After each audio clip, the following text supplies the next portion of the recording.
Chapter 384, The Battle of Winterhold 1, Cooking Madness, the day of the battle. Alina's front, Neo Sarthal.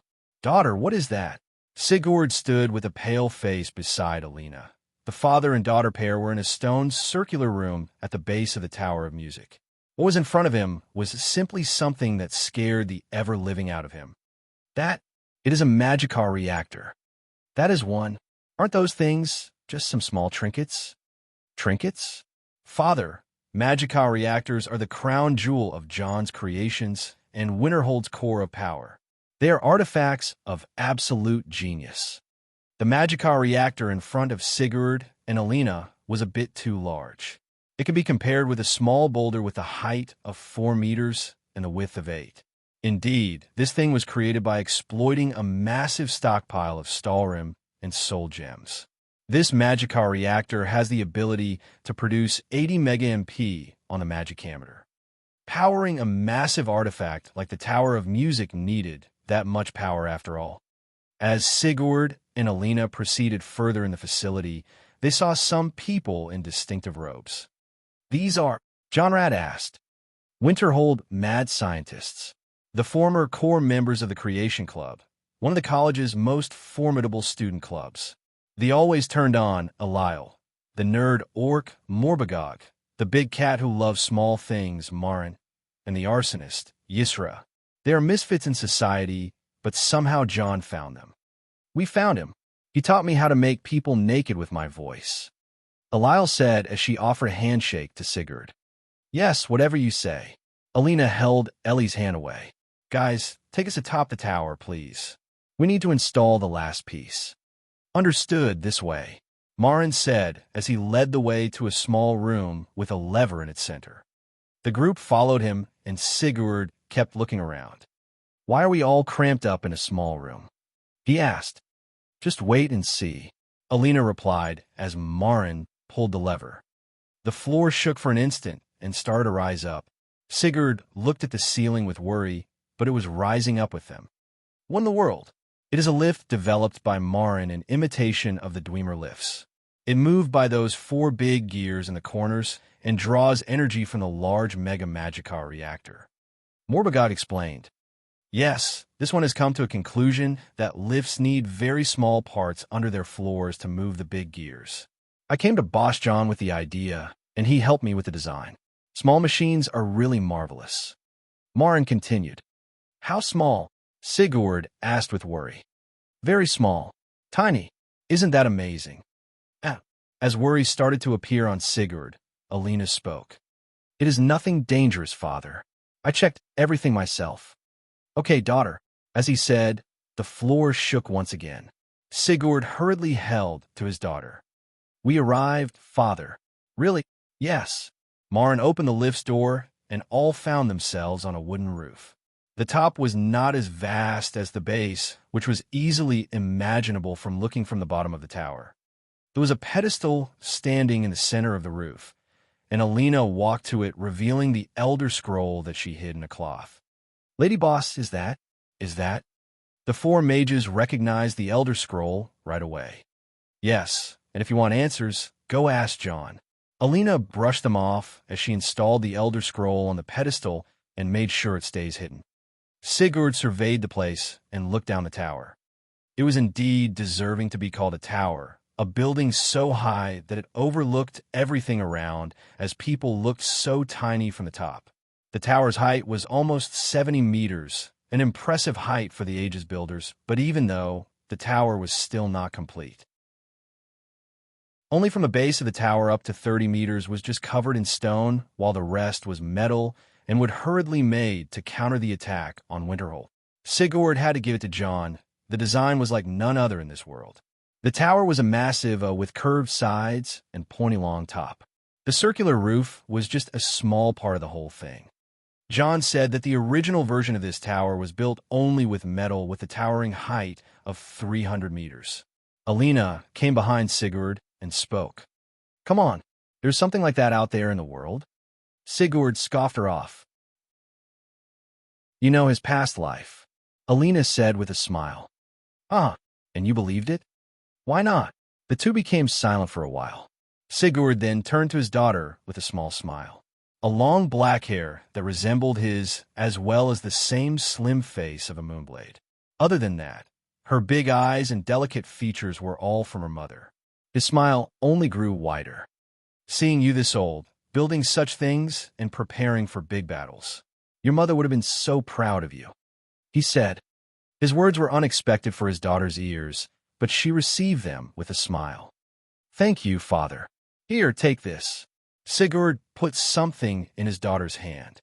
That is, father. You can't be. Take it. It is the silver hawk ring your mother gave me. It bears a powerful blessing of kind. Give it to that boy when he is man enough to ask you, and when he fixes his face too. Father, this is the best thing ever. Alina hugged her father right away. He froze for a second before hugging her back. As they parted, their eyes were a bit wet even in this strong, blowing wind atop of 70 meters. Fine, go now, he said. I will, but before I go, here is what you need to do. Alina turned around and looked at the other four. Alile will man the tower according to the principle I gave you. Marn will make sure that the energy flow is going well and will be responsible of maintenance. Yisra and Morbagog will man those 2 dwarven ballistas on the sides. If anything came flying, shoot it down. Understood. Father will be here to supervise and protect you. He is one of the strongest people you will ever meet in your life, so don't be worried while working here with him. And Father, those 4 may be misfits, but they are excellent mages whose generosity drove them a bit to the edge of their minds. They will handle it all. As you see, daughter. Good. Now that everything is all handled, I hope you all luck. You too, lady boss. You too, daughter. Alina walked to the edge of the tower and whistled. A few seconds later, a large shadow covered the top of the tower. Whoa, that thing again, Sigurd said with a wide grin. The newly arrived was Lochther, Sky Tyrant, the snow-capped griffin of Alina. She held to its next feather and jumped atop of Lochther. See, father, he grew even more in 1 month. Children grew so fast. She laughed. Sigurd nodded to his daughter with a smile as he saw her fly away on the griffin. They indeed do, child. Wulfr's front. Away from Winterhold to the north, a large band of warriors gathered on the beach of the Sea of Ghosts. Firemen's, Moonblades, and Dare Dragon troopers. This force was something hidden from everyone by Alina. There were faces like Scotty Firemane and Tormund Firemane in the group. None could underestimate what this group will do in the battle, even though the plan was kept a secret from the normal soldiers. What was most interesting was not the force itself, but the place they have gathered around. It was a cave with a massive entrance away from the sea and all, something that none were allowed in other than the top brass of the 3 entities. Wulfr, who just came from Winterhold, walked between the tents and arrived at the cave. He walked in right away and was greeted by Vladimir Firemane. How is Jorna? Vladimir asked. Sick worried. She wanted me to stay. Wulfr said. Mother said that women become very overprotective when they are pregnant. It is said that Halfthor's mother killed a bear when by her bare hands she was pregnant with him. Vladimir said, That's Halfthor we're talking about. He will take us to oblivion one day by his actions. Wulfr retorted, Sovngarde, brother. Sovngarde, where we will drink, eat, and fornicate to the rest of our days until the battle of the worlds end with shore. Halfthor popped up out of nowhere. How much should he drink? Wulfr asked. Don't ask me. That's why you are leading us in this fight. Not that dumb fool. Vladimir brushed Halfthor away. Come on, brothers. I'm not even drunk yet. Halfthor retorted, Look, before you come, we had something we needed you to know. Halfthor walked in the cave, and the 2 followed until they arrived at where the rest are. There was Phrygia, Ragnar, Lela, Veka, Zal, Kara, Zend, Gunmar, and the rest of the Firemane cousins. Zend, you are the eldest. Announce it. Halfthor spoke to Zend's son of Jord. Well, why not? I'm a married man, so I can't be involved a lot on your follies, yet today is an exception, he said as he raised a horn of mead to Wulfr. Wulfr, you're always a brother to our brother Jonhild, even more than us, and we all envy you for it. You stole young Jorna's heart, so we know you are a lucky man among men. Thus today, we the Council of Cousins agreed to announce you a brother, a cousin, and a fire main. We also took the elders' agreement, but the Council of the Cousins is what matters. To Wolfer. To Wolfer. The boys and girls laughed loudly, but Wolfer was frozen in his place. He was just trying to realize what he heard once again. Congratulations, brother. A voice woke him up from his mind-numb state. Wolfer looked behind him to see his sister, Sviti. Why are you here? Well, I wouldn't have missed this moment for the world, she said as she hugged Wolfer. You are now a part of family. We always wanted that since the days of the orphanage, right? But, sister, you're my family, all that I need. There are Jorna and John and the others. Wolfer was flustered. And it will keep getting bigger. Cheer up. I can fit anywhere, you know. Sviti patted her brother's arm as she joined the party of the fire main. Wolfer watched her closely as she sat beside someone in particular. It was none other than Hafther. Wolfer sighed in his heart. He sensed the chemistry between the two since almost a month, but that was one weird match, the gentle, quiet girl and the foolhardy, brash boy. He couldn't help but drink his horn in one go. That's the spirit. Vladimir and Ragnar approached. Now, are you ready to discuss what we are about to do? Yes, he replied and walked further in the cave. There, one could see a quiet place with a big bonfire and large silhouettes. Scotty Firemane saw the boys and nodded for them to approach. Alina's counterplan is all relying on us. Are you boys ready? She asked. Are you, mother? Wolfer said back. You'll get yourself killed, I know it, she said as she led them further in the cave. Loud footsteps, or rather thuds, were heard. Wolfer and the rest gulped as they witnessed the mighty beasts deep inside. This will be one glorious counterattack, Scotty said with a manic smile. John's front. You know, when you told me Winterhold was fun, I was really convinced with that bathhouse thing and all, but you really got me good. Never have I ever thought that I, Brahm of Johanna, would jump in a dark hole in the earth with a tall maniac like you. From the mercenary was complaining to John all day long. Shut up, you are the one who agreed on this, John retorted. I mean, yes, you can buy my soul with 500 golden septims each day you are hiring me, but not drag me in Winterhold's most infamous death trap. I just showed you I can take us out of this from where we entered. Don't make a fuss. Are you serious? Even if you are John Dare, the cursed child of the firemen's, or even Azura's laborer, you want me that the two of us will conquer the sightless pit alone, like a piece of cake. Brom groaned as he gave up on John. The two of them were in what seemed to be a very old Dwarmer ruin, one that was badly damaged with death traps and Famr all over the place. John wasn't using anything other than a lever-action crossbow and shot down all the Famr in his way. The Famr, or the Snow Elves, are a fallen race of elves that degenerated over the years from the days of the First Era. Those Famr are now just some alien race of the underground that survives on eating lost adventurers and insects, or sometimes cannibalism. One of the worst nightmares for adventurers were those Famr. John was acting stealthy, relying on the weak senses of the Famr, and shot them with silent bolts of his crossbow. If any large band of Famr came out, he would let Brum summon his Daedric band of Dremora and annihilate them. I must admit that using Sanguine's Rose to train your own band of Dremora is genius. You even made those Dremora escape the realm of Maroon's Dagon and become some sort of liberated Dremora that live in a pocket realm and even hear your call without Sanguine's Rose. Genius indeed. John said,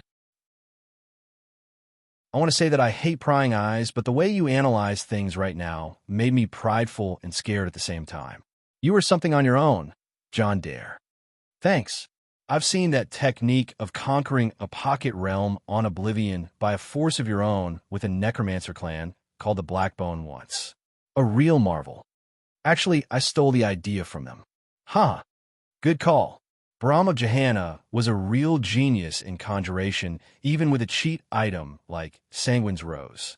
Conjuring Dremora was the trickiest as they were cunning and manipulative, but Brahm has completely tamed a band of Dremora and trained them in a Spartan way. He even called the Daedric band of Johanna after the sacred band of warriors from his hometown. As the two exchanged notes in conjuration, John and Brom arrived at the end of the ruins. The two have sped run a Dwemer ruin with stealth and surprise attacks. John even promised all the treasures in the ruins to Brom other than what is inside the sightless vaults. By the time the two finished everything, they arrived to a dwarven pedestal that seemed to fit a certain item. John took out the attunement crystal and it to fit on the pedestal right away. It started to revolve and make sound like an engine. You can take it on the way out and complete your labor. John said, "Thanks."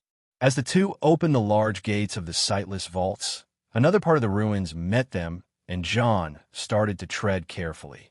This place wasn't something he played before. As he arrived at the innermost part of the ruins, he was met with a vast sealing chamber. John smiled as he saw what was inside the seal. He proceeded to solve the riddle of the room right away by fixing the steam pipes, and it took him almost an hour. As he rotated the last valve, he felt something from the walls of the room. Loud metallic thuds were moving towards him. A ridiculously large Dwemer centurion made of ebony was standing in front of John, blowing a strong steam breath at him. "Watch out," Brom shouted, but John didn't move an inch.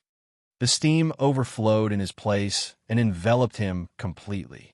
The ebony Dwemer centurion walked forward a few steps as it confirmed that its enemy was still alive. "Weak."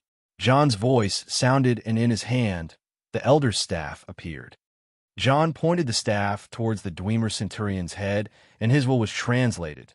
The staff elongated like a bolt of lightning, and its pointy tip hacked through the centurion's head. The Dwemer construct was disabled just like that and fell down. The room of the sealing chamber opened for John to walk in, and there they were, the solution to John's dilemma. Sunder and Wraithguard, an official mod on the Creation Club by Eleonora and other modders. Legends Lost add Sunder and Keening to Skyrim. Chapter 385, The Battle of Winterhold 2, the Queen of Winterhold. Orga's Front. The clans of the Nords spread across Skyrim like herds of mammoths, though their numbers and influence upon the land are far greater. Each clan, however, makes its mark in a different way. Some clans are known for their hunting skills, or their forestry, or their crafting. Some clans are large, others small. Some take a prominent role in government, and others isolate themselves hidden. And then there are the dark clans, the clans no one deals with or even speaks of, and those 9 clans that gathered in the frozen land of Winterhold. Combining their forces with the Thalmor, the force's number reached that of 15,000 fighters with many mages from all parties involved. The morale was high just by looking at the sheer number. One day was more than enough to take down all of Winterhold in one wave. In the worst cases, Winterhold can muster up to 5,000 fighters and a lot of mages, but none can hinder the horde that gathered.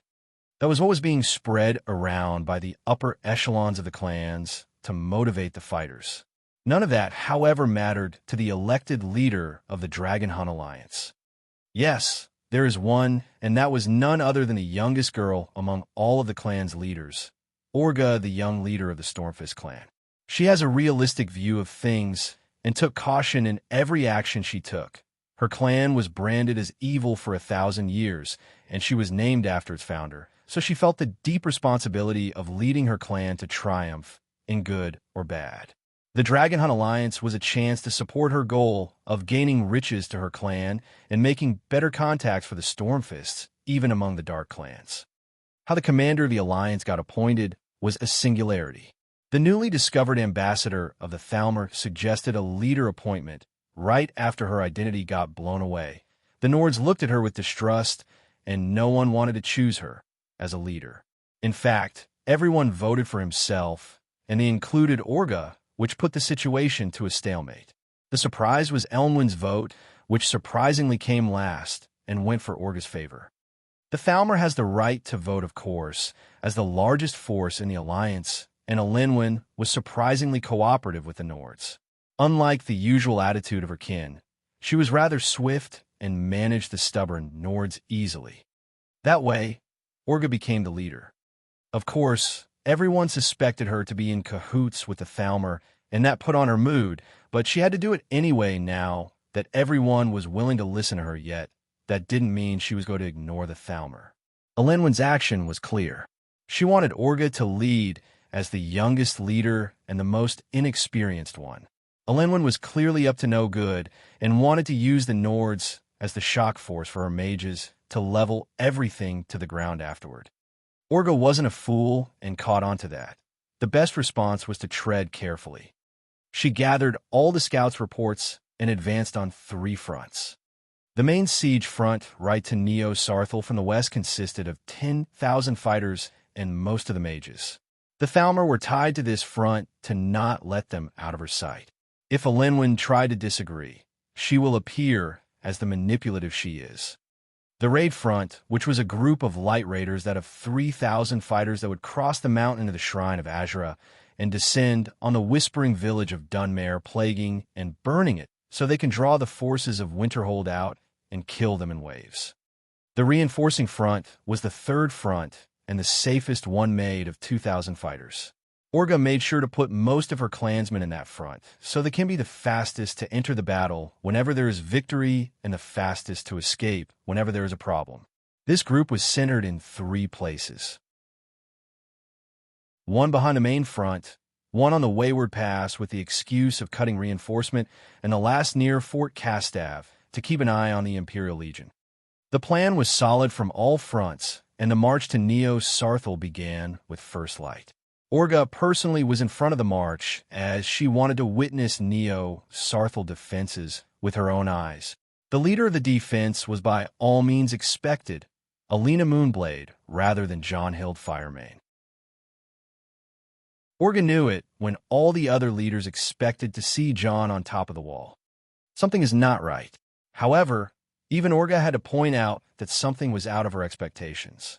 Alina Moonblade was known as a formidable strategist, and the reports of her swift triumph over the Forsworn in the mini-battles during the fall of Jon Dare. Neo-Sarthal had 2 walls, a lower front wall and higher back wall. The 2 walls are lined with a number of wooden bridges. The strategy of doubled walls is not that effective in a real fight, even with its appearance. The back wall can't be used for a direct defense and would stand in the way of the front wall, keeping it ill-supplied. If it was effective then, by all means, many forts would be double-walled. Not just that, the defenders were clearly focusing on the back wall rather than the front wall. Once the attacker takes control of the front wall, they can use it to defend their forces while exhausting the defenders with long-range magic and arrows. What is she thinking? Orga wondered to herself and kept looking. The fresh look by her eyes gave her more ideas of what Winterhold is capable of rather than the badly narrated reports of the scouts. Neo-Sarthal should be less than half a year old, yet its defenses are heavy and the walls are all complete. This surely must have taken a lot of time and effort. The other thing was the tower that was mentioned in the reports. Even though not complete, none could tell what this tower was for and what will it do. The scouts couldn't notice things Orga just noticed, and she started to get agitated. Surely the Thalmor didn't share everything with her, considering that Elenwen made a recon on her own once.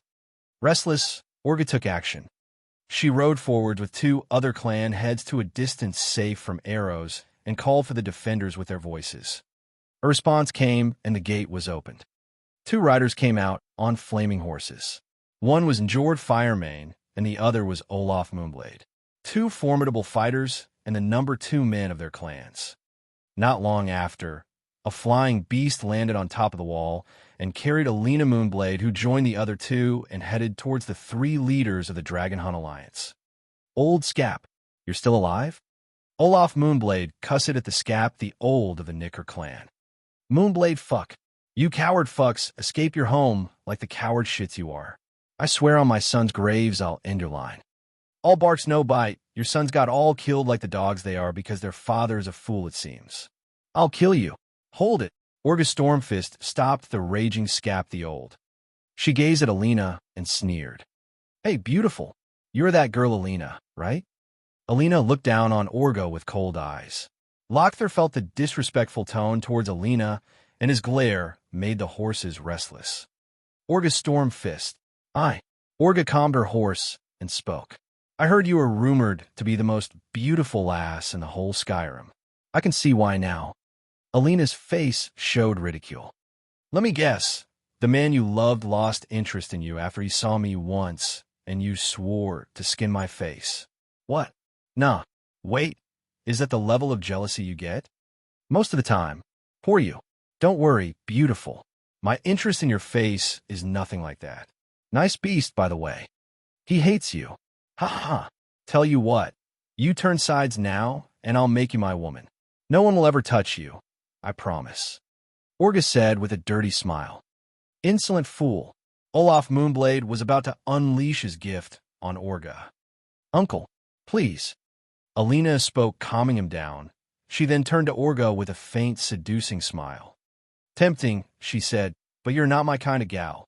Between Alina and Orga, one was a beauty that would drive men insane, and the other was a rough tomboy. Haha, so there's a kind after all. Of course, I'm really open-minded unless when it comes to sharing, and to be honest, the bunch of women around John is really annoying. I can accept another one or barely two, but now there's a vampire girl. Ahem, sorry for drifting. I would complain all day, but let's agree that your severed head will have more time to listen. Ha ha ha, so be it. My offer still stands, though. Orga was amused. Here's my offer, then. Turn around, leave, run as far as I can't see you, or I swear on everything named sacred in Daedric that your clans will be wiped out to your youngest descendants. The smell of blood in Alina's tone was clear. Every word she said meant a war declared on each of the 9 clans. More to that, Lochther's majestic appearance was carrying strong frost energy with it.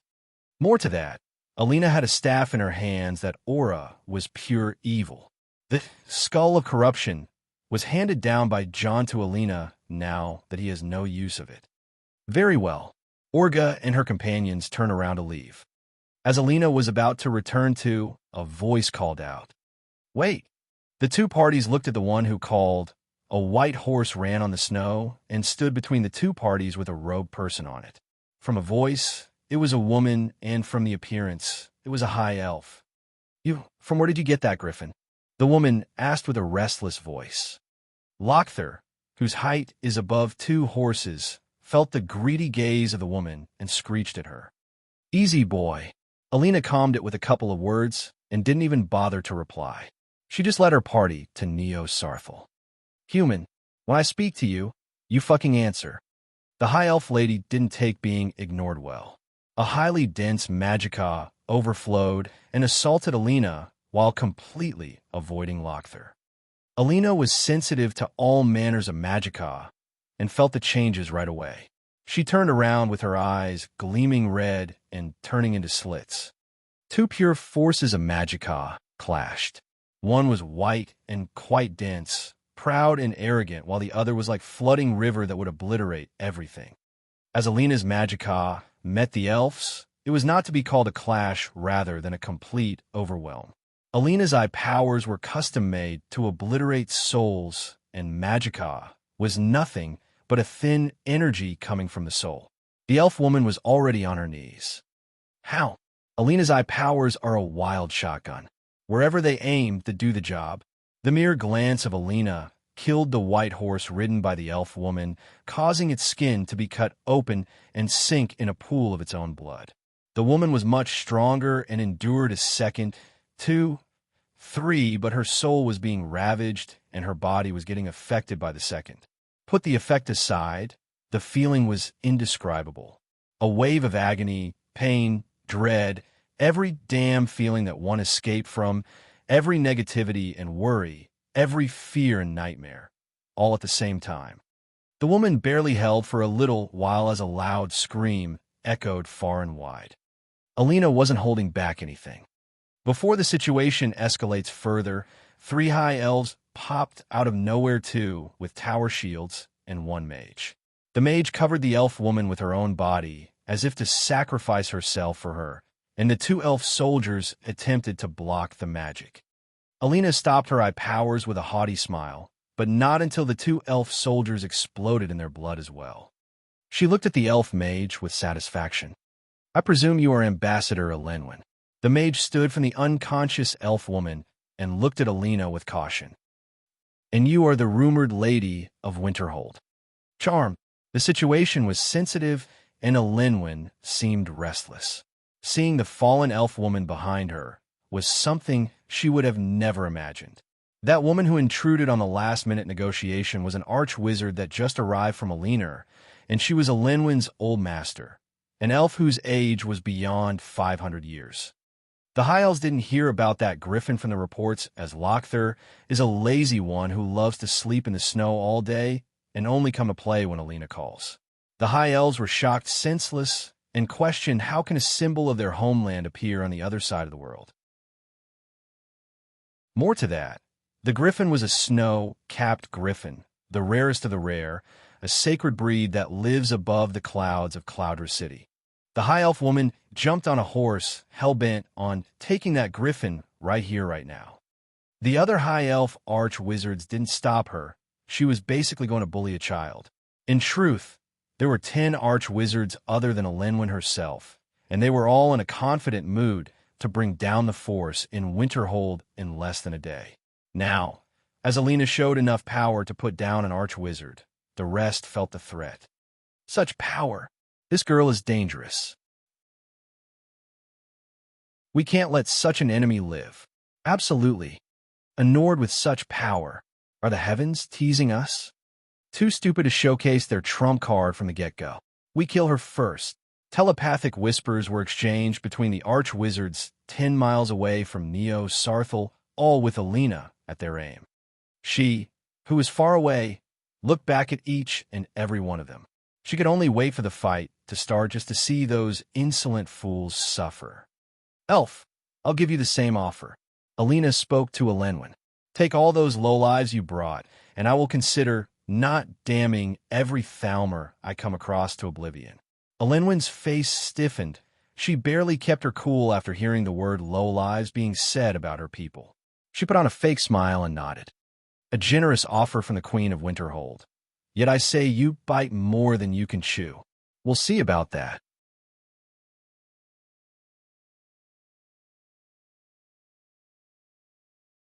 How is it? Alina asked Ela about something. No one out his place. No spies, no scouts, no assassins. That's a relief. After Ela arrived in Winterhold, she and Alina cooperated as a deadly duo of surveillance and hunting.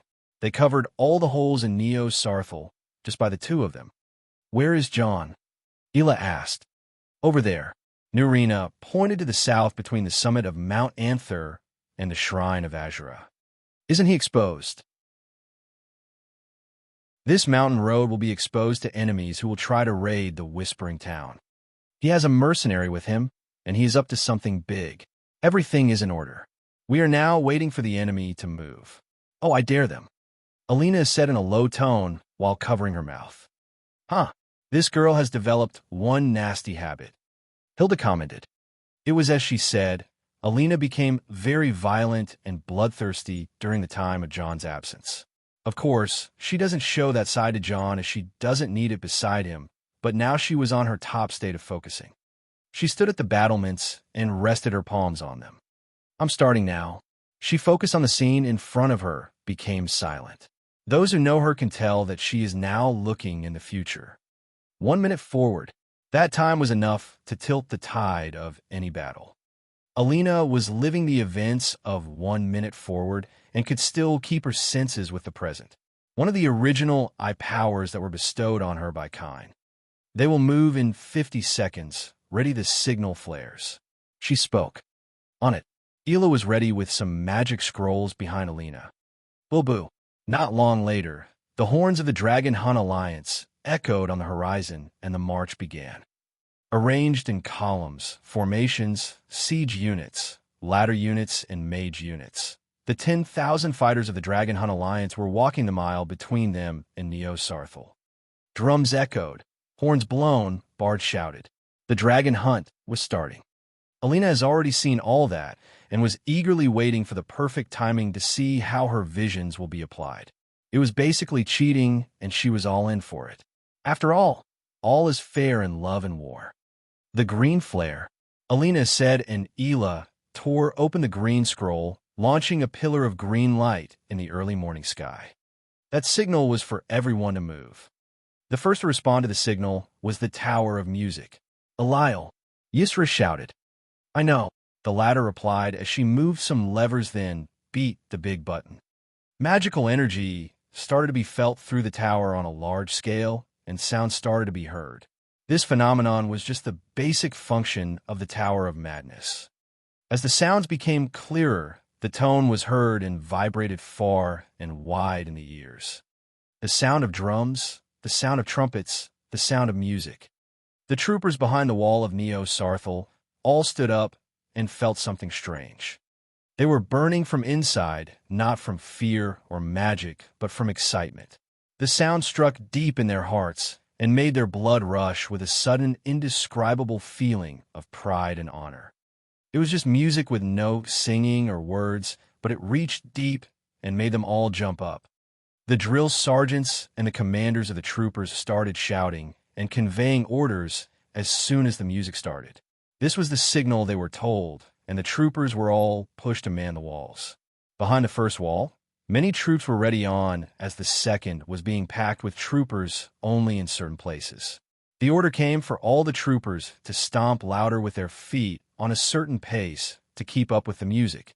The piece of music was none other than the British Grenadiers, a famous and swift military march music. The two walls were fully manned, ready to receive visitors. "Is it just one large-scale bardic knowledge spell?" Ela asked, while being armed with an Elder Scrolls. "Please, put some imagination in this. The tower is not even functioning full power yet." The focus now was on the other side as the enemy marched steadily. Orga's front. She was riding on her horse in front of the march. Now, they're only half a mile away from Neo-Sarthal. With her aura, Orga could see Alina looking down on her from half a mile away. "She just can't stop giving me those chills." Orga shivered as she murmured, "Commander, your orders." An officer asked for instruction. The first wave. Half a minute later, the second wave. Quarter a minute after, the third. "By your orders." The officer rode to the side and started giving the commands. The first wave indeed moved forward, formed of formations of shield-bearers, low-ranked mages, and ladder carriers. There was no catapults or siege engines in Skyrim's war books. Only mages and voice masters were the answer to fortifications. Orga sent the best of alliances on the second wave, as went the first wave absorbed the first defensive counter. As they marched, the soldiers were carrying their shields up for a cover of the soon-to-be-expected arrows. 500 meters away was an area of no response, and so was 400 and 300 meters. 200 meters was the danger zone for the wall catapult to respond, then 100 for the danger area of the arrows. With such a swarming horde, even arrows were not expected to cause much damage. The scene was already imagined in the head of Orga and the other commanders. She looked to the right to see the team of the high elven mages that kept itself away, and she smiled. They put her, a 19-year-old girl, as the head of the troops, but she was already a very experienced leader with 4 years of commanding experience. Sure, not much, but being a mercenary operating in High Rock was one of Orga's strong points. Boo! The attack horn sounded. As her plan was flowing smoothly, she suddenly felt an ominous feeling as her soldiers moved. A strange sound of music came from the Neo-Sarthal. It was unexpected and uncalled for in many ways. An unexpected thing in battle is the worst kind of situation by all accounts. Why music? Orga wondered. She wasn't an expert in magic herself, so she looked to the shaman she brought with her, and he shook his head. She looked to the Knicker clan's head, and he was as clueless as her. She then looked at the elves to see their faces grow pale. They were more sensitive to magic than any human, and their stiffened faces meant something not right. Too bad the march has already started and the soldiers would never back down anytime soon, music or whatever. Orga rode to them with a concerned face. "What is going on?" she asked. "Very strong magicka.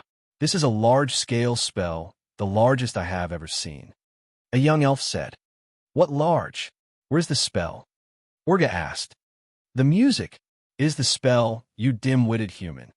The elf lashed at her right away and continued, It is no attacking spell, but if they have this much magicka to use for an attack, why not use it right from the get-go?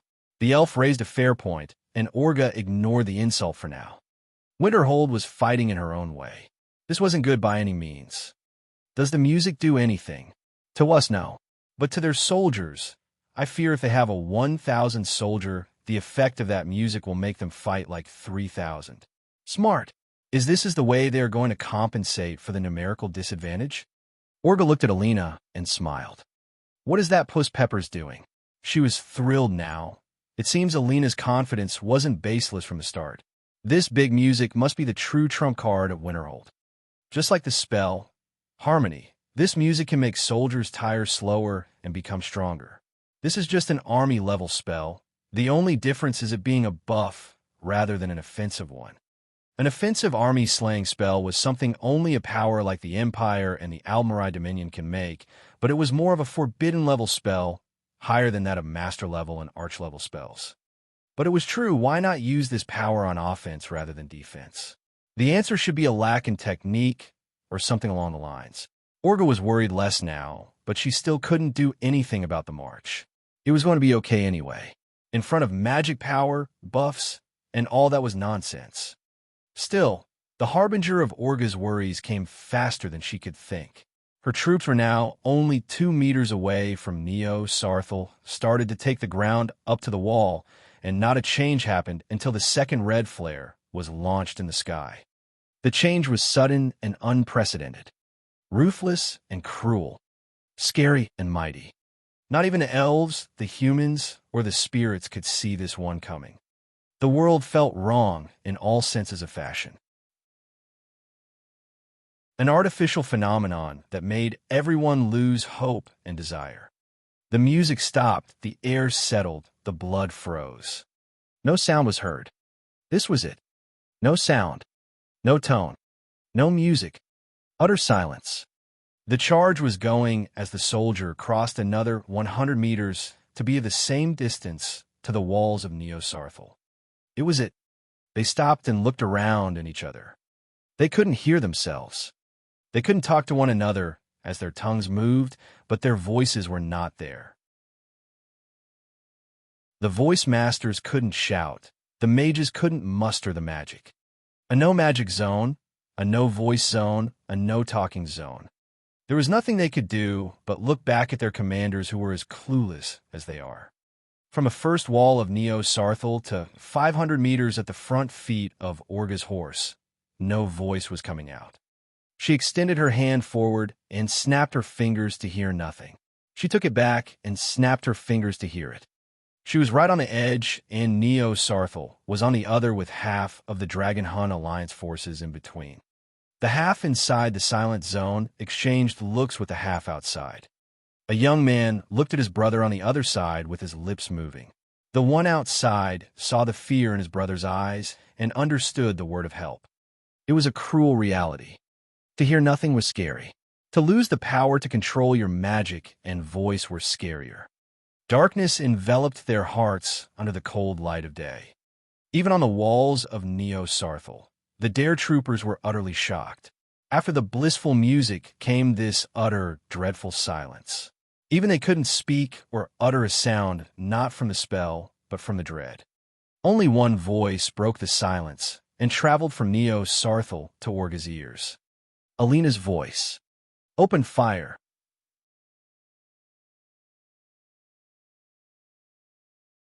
Chapter 387.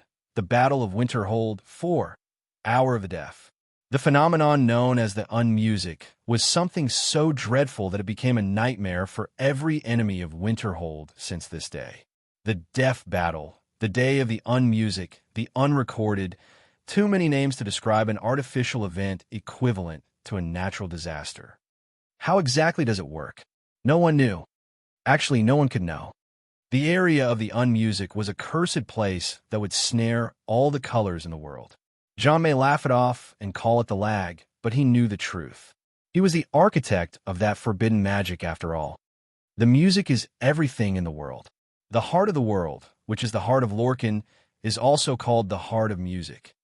Music means existence in this world.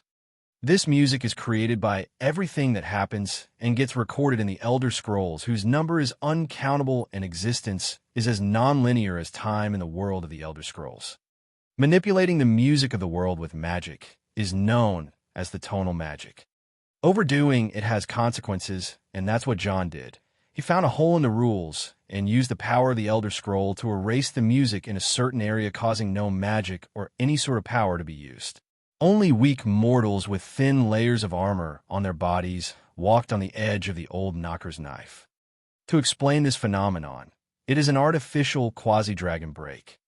The dragon break is called the untime, an event where the dragon, aka time, breaks into realities that all happen at the same time, and when it ends, all the realities come true even if some realities opposed each other.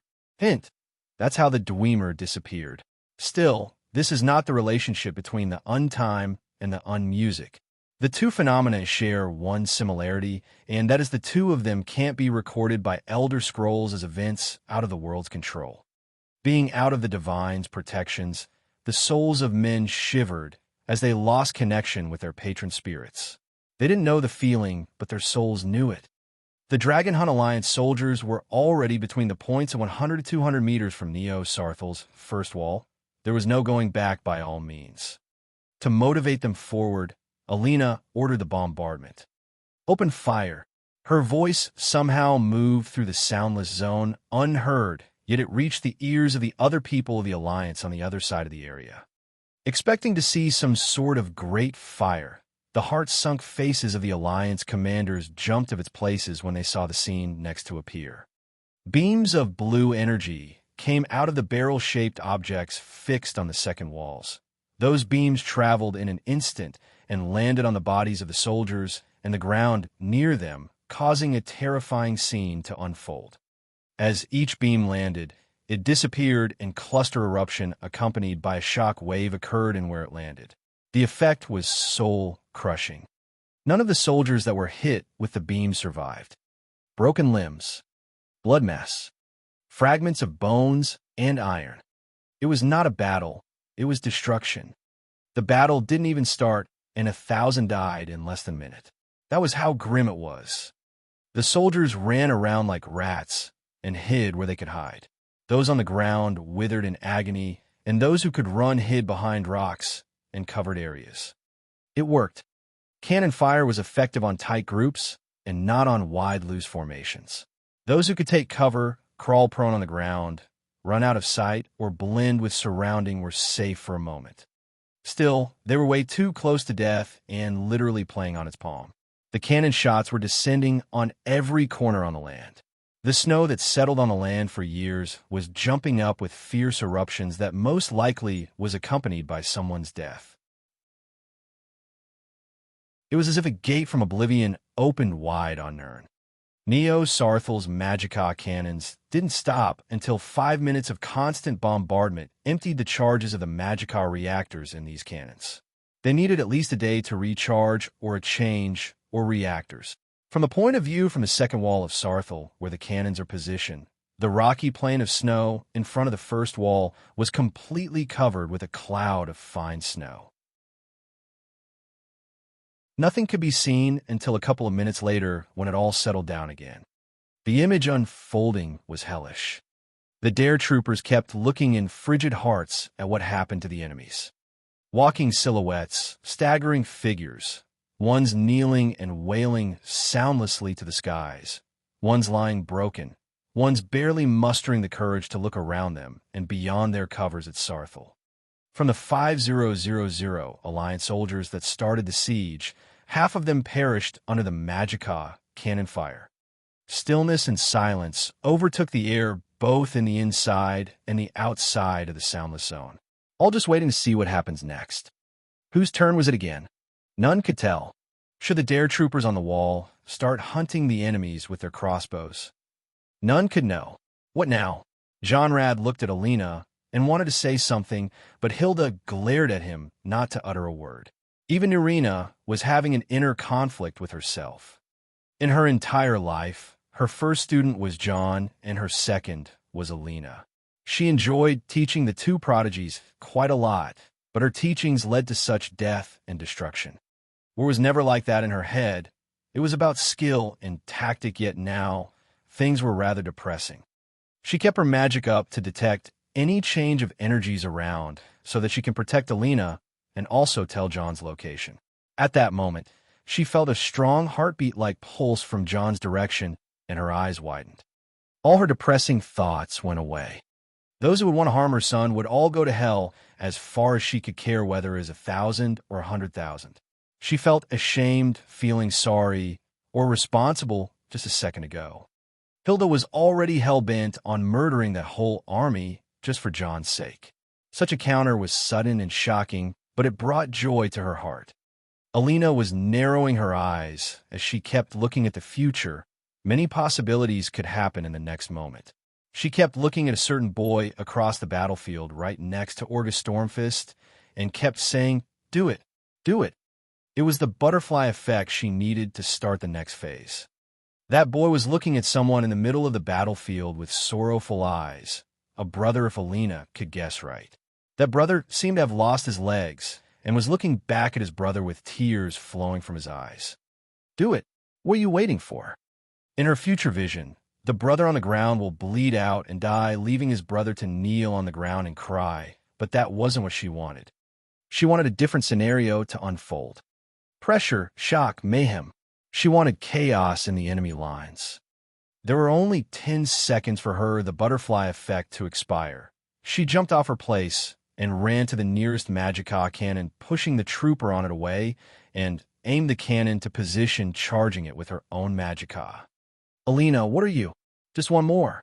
As she said so, the Magica cannon started to glow and the shot was unleashed.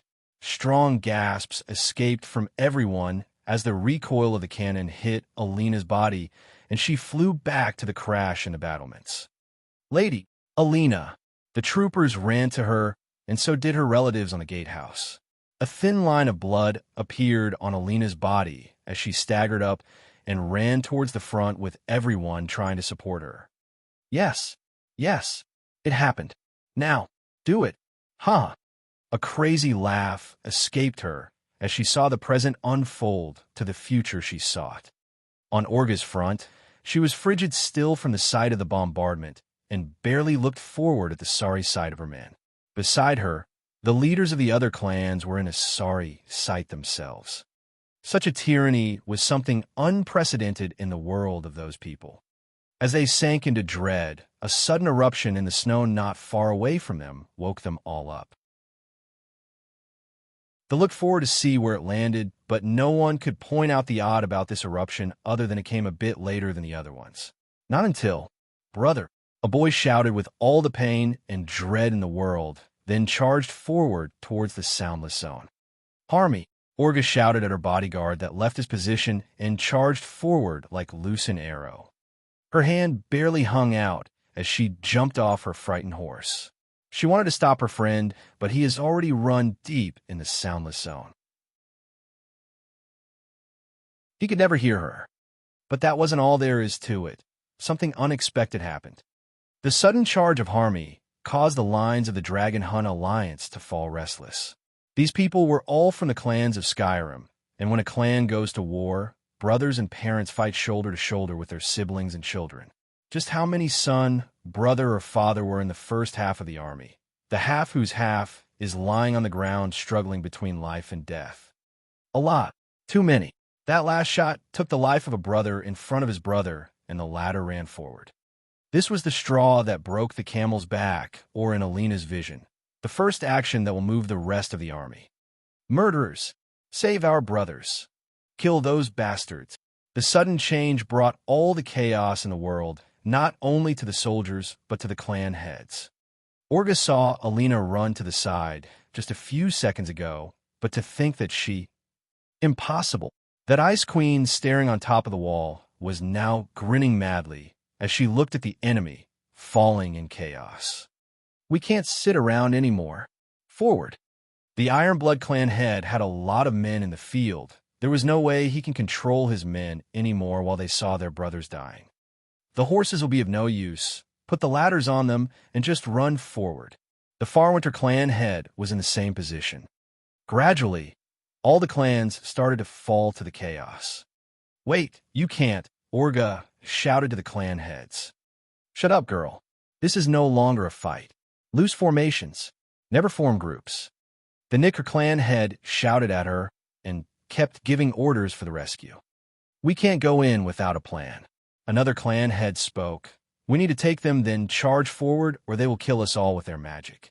We can only take cover behind the first wall. They don't shoot that magic from the first wall, and they can shoot at its base. We need all the shields and the ladders with us. It is all or nothing. The plan went loose, and the fight was no longer for raiding. It was vengeance, survival, and a must. Every clan realized, what does it mean if those weapons were taken out to offense rather than defense? It would be the end of the fucking world. An unforeseen charge occurred from the Windwolf clan, who was on the far north all by their own, and every other clan started to follow one by one. The true number behind Orga was barely 300 men. She did well keeping her family forces of 2,000 spread around the other fronts, but that was already very exposed. Milady, an officer of her, spoke up. No, the Stormfist Brigade is all that our clan has left. We need to do something different. Orga looked right and left, then pointed out. That mountain valley south to Winterhold. If we go there, we will break from beside the Shrine of Azura and reunite with our men from the raiding teams. If we took over the Dunmare mining village on the other side of the mountain, we will be able to negotiate with that woman. Now, the sudden change of plans meant a lot to the future. Whether to live and die today meant nothing compared to the fate of tomorrow. The attackers were now struggling on the defense.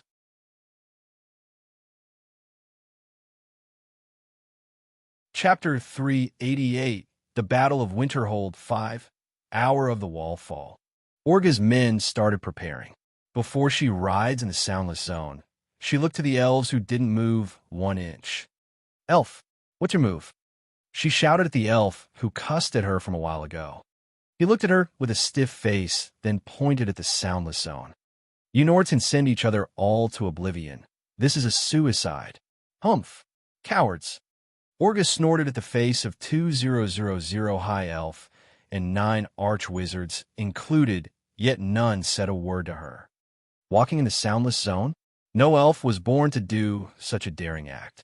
Elves are all about magic, and in a world of no magic, there was simply no hope for the Marekind. Those burly Nords may not find it as crazy as the elves, who were shocked senseless. As Orga rode in the Soundless Zone in front of her men, she diverted the route to the southeast away from the fight. Still, the feeling of losing all the ability to hear sound was maddening. She knew that the only way out of this hell is through it. If she dared to run backward, she can pretty much see that hell arriving at the doorsteps of her clan. The only group left was the Thalmor. 9 Arch-Wizards stood in front of the Soundless Zone with deep thoughts and frowns on their faces. Oriel's mercy! What sort of blasphemy did these humans create this time? I can't even begin to comprehend. If an illusion magic that blocks the sound waves, then it is a petty trick, but that the sound waves are passing through the place, yet carrying no sound. No, they're carrying all the sound, yet they don't in a certain area. This is no normal magic. A magic that can dispel other magic in a certain area is understandable, but that block not the magic, but the very possibility of it. It is dreadfully genius and geniusly dreadful. We made a huge mistake. The Nords are indeed nothing special, but the cursed child has grown. He is 18 years old by now, and all we thought of the possibility of him gaining something other than the Elder Scrolls that transcends sense. Those magic weapons, that Soundless Zone. This may only be the beginning of something very ominous. Yes, we were only distracted by that red-eyed girl. Damn, that was a good trick. There is more beyond these walls. We need to focus now, brothers and sisters. Look closely, these magic weapons are not in the Soundless Zone, so we heard their sound from here. They fire from outside the zone, and their effect remains, which means magic can affect the inside of the zone, but can't be used from inside. Just what in the name of Magnus did they do? I don't get the principle. It is like adding more limits to the limits of the mundus set by Doomdrum. It is beyond what we expected. More limits, like panning the spiritual realm and the immortal energy? How can a vicious thing happen? It is as if those souls of the dead won't find its way back to their spiritual reside. What do the Nords call it nowadays? Svelbark, Svendark? Sovngarde. Yes, that.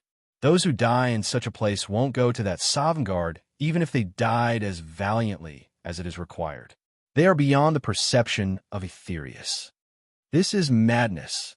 But the point is that we now should experiment fast. The 9 arch-wizards kept discussing the possibilities and casting magic at the soundless zone. As they expected, the zone was beyond the perception of Aetherius, the immortal plane, which is the source of magicka. That alone meant a lot to elves whose spiritual beliefs are all about the connection between them and Aetherius, the land that was promised in their faith and what they seek to reclaim by breaking from the prison of Lorcan, Mundus. To them, this was adding another prison on the prison, a sort of heresy, infidelity, and blasphemy that is by no means acceptable.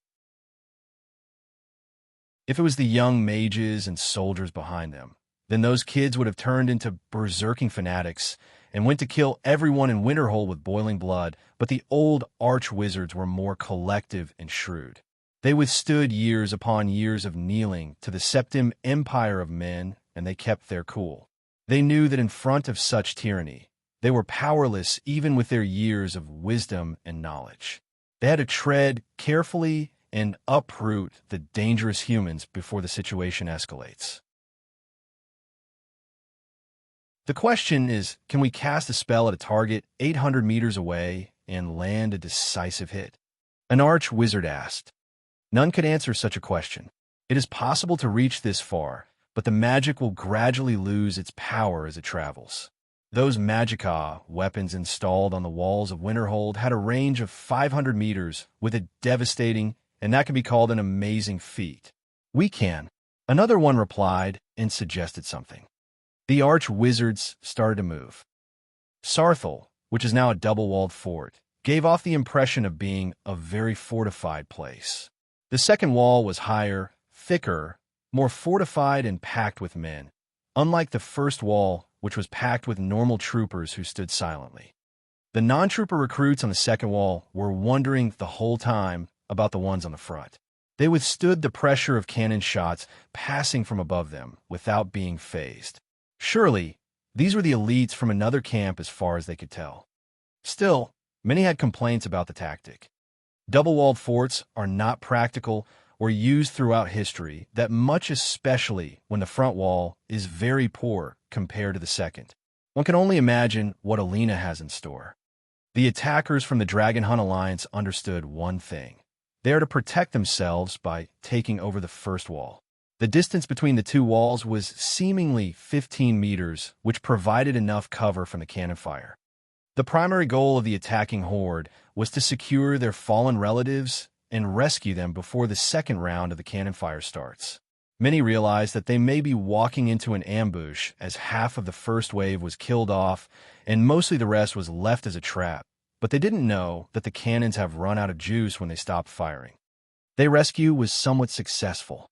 They were out of the range of arrows and Sarthal cannons, didn't shoot a single time. The Alliance started to regain some momentum with the hope of survival.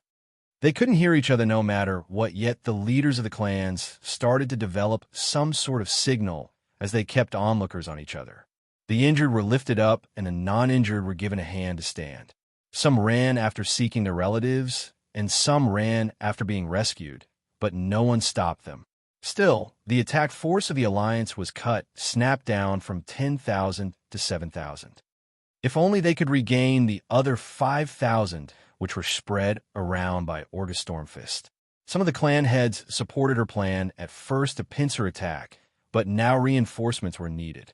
The 3000 soldiers keeping the Imperial fort in check and the 2000 soldiers protecting the Wayward Pass were to be called immediately. The brilliant move that the clans performed was adapting to the cannon fire and come up with a loose formation tactic to minimize the losses. They even tied the siege ladders to the horses and let the run forward for the sake of saving weight. Bringing a catapult or a trebuchet was important in a siege, yet the Nords would rather use the Thursdayum to shout down walls and gates. A battering ram would sure have been a good idea, but the charge needed speed, and the terrain was not ideal for such tactics. The previous tactic was to shout the wall or blast it with magic, but now the tactic was to race to the wall, hoard it with all the ladders at the same time, then use it as cover. Surely beyond the first wall was the end of the soundless zone. The luck of the Dragon Hunt Alliance started to increase. A warm bolt of fire flew above their heads towards the first wall and barely grazed it, causing a slight black mark on its wall. Those who looked back saw the Thalmor, mages creating arrays of magic to devastate the wall. The Alliance soldiers were hyped to see magic on their sides and ran forwards faster. Right now, there was a massive blood vengeance between them and the Dare troopers they need to settle. A second bolt of fire tried to attack the wall's gate, but the aim was kinda off, and the spell even got intercepted by a lightning spell that came from Winterhold's direction. The interception was very precise and only took a second. The elves frowned as they couldn't point out the caster, but they were clearly not able to challenge the half a mile between them and Sarthel. On Sarthel's walls, Alina was preparing for another thing. They are in range. Give the blue signal and then the red signal. The green signal on my mark, she said as she aimed the skull of corruption on the first wall. Not far from her, the leaders of the clans were arriving down the first wall.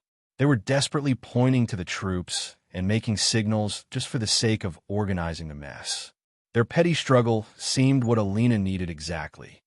Scap the Old and Hoggy Blackblade, leaders of the Knickers and the Blackblades, ran and took cover in the wall. As their bodies collided with it, they started to finally hear some voices. An inch away from the first wall was out of the soundless zone. The attackers started to realize what is happening and ran to the wall like who found water after being stranded in the desert for days. Cries, wails, cusses, and curses sounded out from those under the wall to those above. The agony and pain were just unbearable to keep in after finally managing to hear once again. Curse them. Curse those firemanes and moonblades to oblivion. Scap the Old was furious as he hit the wall with his staff. His housecarls were desperately covering him with their shields and bodies, expecting some retaliation from the troops above the wall. Don't waste our time. Bring those ladders to the wall. We got to kill the ones above it before we... Wait! Hoggy Blackblades was shouting to the ones near him, but suddenly stopped and asked, why are they not defending? He looked up the wall, but his angle wasn't right, so he pointed to one of his men in the back, and the latter looked up. At that time, the sky was covered with blue and red lights at the same time, and the man's eyes widened. He looked at his patriarch and shook his head with disbelief. Hoggy Blackblade pulled his man to the walls and told him to speak. There's no one above the wall, patriarch. They all disappeared into thin air. That was indeed the case. All the troopers above the wall vanished as if they weren't there to begin with. On the second wall, Alina was holding the skull of corruption and waving it at the first wall. All those silent soldiers on the first wall were merely illusions made by her. The real troopers were actually stationed and packed between the first and the second wall. Alina looked down and saw the reaction of those troopers. On their lead was John's housecarl, Trudvar. They started to move some large chains connected to the wall, and many men with sledgehammers started to break some logs jammed in the first wall. Crack, crack, asterisk, asterisk, craw. Hey, uck.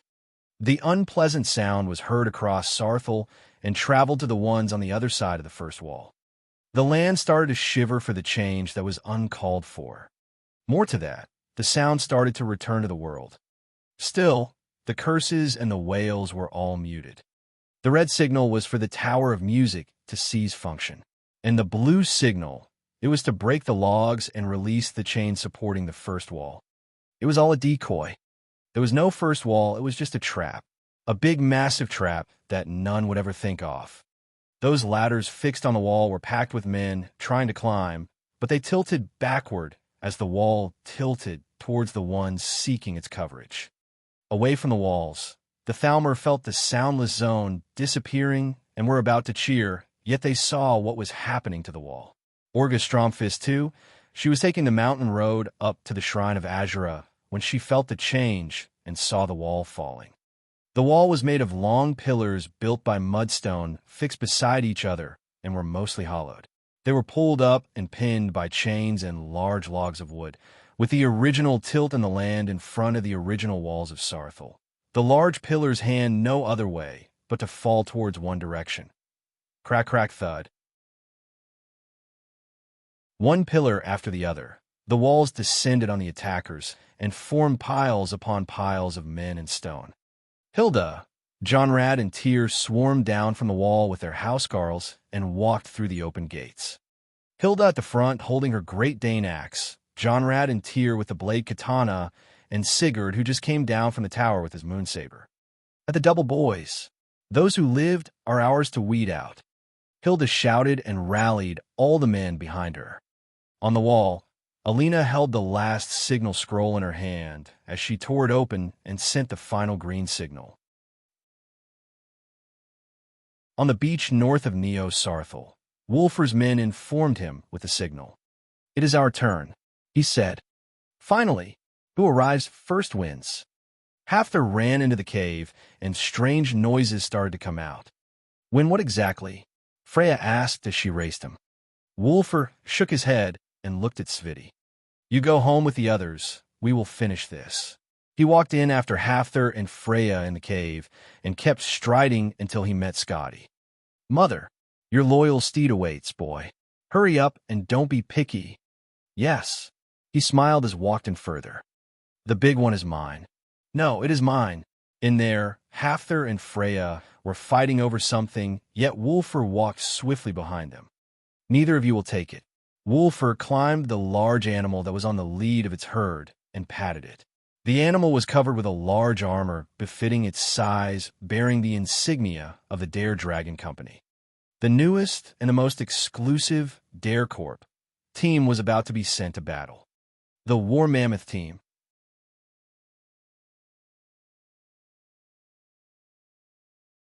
Chapter 389, The Battle of Winterhold 6, Reinforcements. The Sea of Ghosts north to Winterhold. 10 longboats broke the waves heading towards Winterhold's shore. The largest one had 2 men of nobility air around them. "I hope we are not late. What happened last time when we met Thane Johnhild Firemane was bad enough for all manner of diplomacy. You better not advise me to change my mind. I'd advise you not to do something as reckless as entering the old holds with only 2000 men, but if you're going to do something reckless, you better do it right. I'll make sure of that. Just remember, our objective is to stop the clans and break the siege. The current winter hold is too valuable to let fall in the hands of those idiots." Yes, you needn't remind me. Just land there and stop the fight in the name of." "Shore ahead," a watchman up the crow's nest shouted. Finally, some land. This sea mist was going to suffocate me. "Listen, we don't need to interfere too much. Thane Johnhild is missing, but he proved too tough to be held down by vampires. The lad's got fate, and that won't make some vampires stop him from achieving it. I was too foolish to let it all come to this. Chaos is upon us, and places like Winterhold would be a safe haven to folk when the time comes." Yes. I'll make sure that the diplomacies are all handled, and whatever Winterhold wants, Winterhold gets." The borders of Winterhold, Eastmarch, the Pale, Nightgate Village. A company of cavalrymen rode the chilly road south to Winterhold's Mount Anther, taking the way to Wayward Pass. On the lead were the commander and an old local guide. "Old man, you sure you can guide us the right to that place?" Yes. Quit fretting over it. You can't reach Winterhold from the south road now. Fort Castav is locking the way and bandits are everywhere. Your 2000 cavalrymen will need a faster detour, and they're where I know one." "Good. Winterhold awaits then. If we manage to break the siege before things are too late, we will gain their friendship and trust. Thane Johnhild Firemane will sure not forget this and keep our relations friendly. You sure talk a lot about that along the way."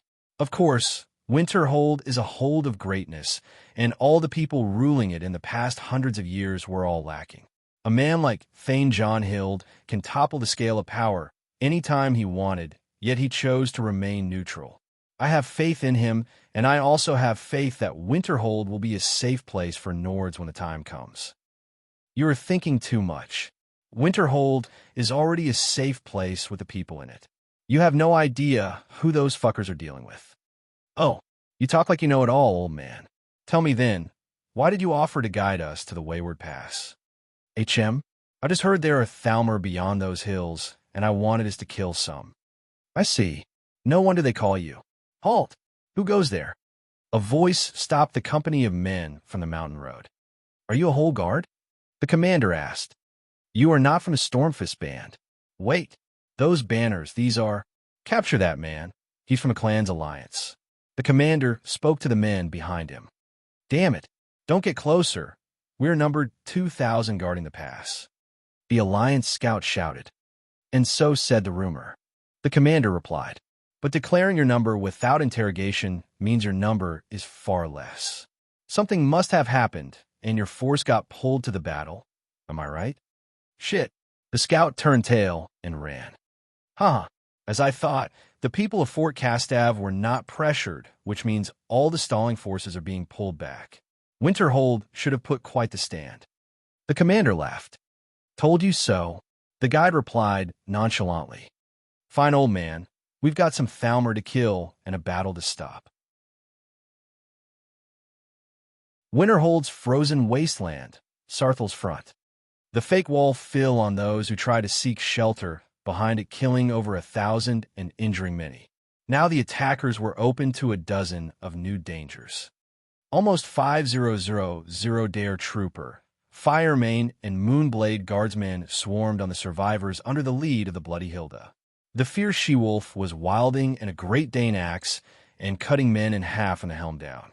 The debris of the first wall formed a chaotic battlefield that a decent formation can't be formed upon. The axemen and spearmen of Winterhold swarmed over those under the debris, killing and beheading. Never thought I'd see such a chaotic battle since the Red Ring. The feels. Hilda smelled the bloody air. Keep reminding me, you troll. Tyr said, dissatisfied as he missed the Red Ring day due to injury. Easy, wife. No need to go full-on bloody just yet.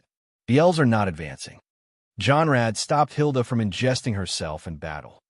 Astra's Tower of Music, War Drums music. Nice one, Alina. Hilda called as she got fired up by the thrilling sensation. Goodness. After the wall fell, the men of the clans were pushed back away from the rubble and tried to regroup in a defensive formation. Of course, others already started escaping. As Hilda and the others charged at the attackers, the situation took a turn to complete chaos, but surely to the side of Winterhold.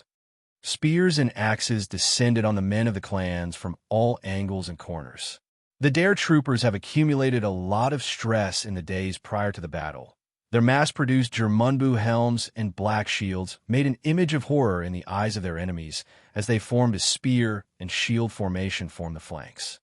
The death was lurking from every corner, and despite being not cornered by any wall, the attackers fought and stood their ground despite the heavy losses and the low morale. Reinforcements. Reinforcements are here. As an attacker shouted, others could see the swarming numbers of men coming from the direction of the Wayward Pass. These are the other 5,000 that were stationed on the other direction of Winterhold. They came running like a horde of hungry beasts. They brought down the wall. Look at that, a glorious day, brother. The herald on the lead called for the nearest retreating soldier. Fuck off. You know shit. We are dying here. The sudden reply caused wrinkles to appear on the forehead of the man. Wah, we heard you were victorious and needed reinforcements on your side. The herald questioned. Who said that? Most of the patriarchs died, and we are retreating. Run for your lives. The retreating soldier didn't bother and deserted. The herald sensed that something was wrong. Just an hour ago, news came to reinforce the main force on Sarthel. The messenger even had one of those secret coded messages with him. In truth, That was the doing of Team Zero. A Khajiit spy has infiltrated the Thalmor servants and discovered the secret code of the messaging system between the forces. Alina used that to gather all the Alliance's soldiers at one place. The Herald wanted to turn around and inform the coming force with the news as he checked the battle situation with his own eyes, but an oddity happened. Madness. This hold is madness. The man that was deserting just a minute ago came back running to the other directions. The Herald looked at what was chasing the man, and his eyes almost popped out of their sockets. Fucking Mammoth. The reinforcements of Winterhold has arrived as well. The War Mammoth team, led by the Council of Cousins and followed by 2000 Dare troopers. 20 adult mammoths are all that it took to form this unit detected only for destroying armies. Each mammoth was armored lightly, like a cataphract horse, and carried a large saddle that can take up to 20 lightly geared men with their bows and barrels of arrows. A small walking fortress that can absorb all manners of attacks and destroy anything in its way with its armor, enchanted with magic resistance. Open ways for the boys. Hafthor was riding a mammoth on his own with 20 archer on its saddle and took a sharp turn towards the left flank of the coming reinforcements. Wolfer and the rest took the same action and put all the pressure on the reinforcements. The first shock of the mammoths was unseen due to the uneven land, and their charge was unstoppable. They may have already charged at the left flank, but they have already gone too deep until they obliterated the right flank. Damn it, you should have told me we have that. Hilda was claiming some poor souls under her axe when she saw the charge of the mammoths from afar. Her frustration was vented on another 20 to 30 poor souls. Away from the battle, Orga stormed first, and the elves were still calculating their odds. The elves were surely going to attack, but that was too chaotic, and they may involve themselves with unwanted trouble, but to the eyes of the arch-wizards, this situation a few measly human pulling tricks on each other. Orga, however, was pale as she saw the coming force being trampled down by the mammoths. There was no room for negotiation with Alina, as it seemed. A victory of this scale was just too overwhelming as Winterhold was suffering no losses at all. Thankfully for her side, she didn't lose that many men and her troops were all following only her orders. Hey, beautiful, up for a hike? Suddenly, and out of nowhere, a voice called for Orga. She looked behind to see a familiar silver-haired face with handsome features and a large sword on his shoulder. For shore's sake, Brom, how can you be here? Orga recognized Brom of Johanna. The two of them were fellow mercenaries. Me? I'm guarding the boss. Winterhold really pay a lot of money, you see. You should have come and worked with Boss John. He pays better than the Bretons and the Imperials, I tell you. The boss. Orga's eyes narrowed as she looked behind Brom. Johnhild Firemane is here. A smile formed on her face. Oh, wait. I see that look on your face. You want to go after the boss? Sounds like the best way to negotiate with that woman from Winterhold. You mean the lady boss? Come on. You made the worst two enemies in your years. Turn around and flee. Best action you will ever take. Look, I was hired to protect this road. Your call. If you pass me, you'll get killed by John Dare. I think I like the odds. Surely not worse than being stomped down by a damn mammoth. I tell you what's worse than being stomped down by a mammoth. Having a damned Daedric Titan chase you to the demise of your warband. Been there, not good. Move aside, Brom. Sigh. So begins.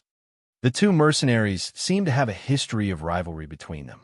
Brom was looking to Orga's scary face with ease as his Daedric band was summoned in the span of a few seconds. 300 Nords against 300 Dremora. As they were about to clash, the mountain shook, the sky darkened, and the air thinned. Something was not right. The battle stopped. The Nords and the Elves and the others all looked towards the direction of the beak between Azura's shrine and Mount Anther, only to see a beam of light forming between heaven and earth. John was on the move.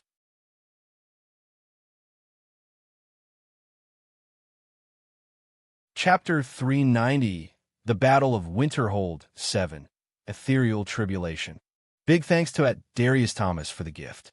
and also at Greenbowie 676. From chaos to more chaos. That's how the Battle of Winterhold turned out to be. There were too many fronts now. The first, and the largest, was at the gates of Winterhold. The attackers that swarmed and were all repelled back, and Alina's plan was to devastate the power of the other dark clans to the extreme so that she could dismantle them later one by one with ease. The second front was the War Mammoth unit against the new reinforcements coming from the direction of Wayward Pass. Alina's plot was to drag those ones in the back as reinforcements with false news. The entirety of Team Zero was to focus all its resources on that to happen. The War Mammoth unit was completely her idea and not a thing that John came with. Maybe she drew some inspiration of John's devices, but that idea couldn't be done if Jarl Skald of Dawnstar didn't drive the giants off towards Winterhold. The Firemans negotiated with the giants and reached an arrangement to buy the orphaned mammoths. For a mammoth to be orphaned is for its owner to die. A mammoth and a giant would stick together as partners for their whole lives, and the giant bloodline in the Firemane also had the same quality with the 9 guardian totem beasts rather than mammoths. The orphan mammoths were a great addition to the Dare Corps, since no clan can reason with the giants as good as the Firemans. Wulfur rode his mammoth and directed it to chase the deserters of the Alliance's army. The reinforcements of the Alliance crushed by half under the feet of the mammoths and got pincered between the defenders of Sarthal and the ones following the War Mammoth unit. Now, everything was working well for Winterhold as it flexed all its military power to the extreme. And now to the third front. At the northern shore of Winterhold, a band of 2000 cavalrymen landed on the snowy shore with haste bearing the red banner of the wolf, the High King's troop, and Skyrim's first army, the Army of Solitude. High King Torg was personally at the forefront of his force charging directly toward Sarthal.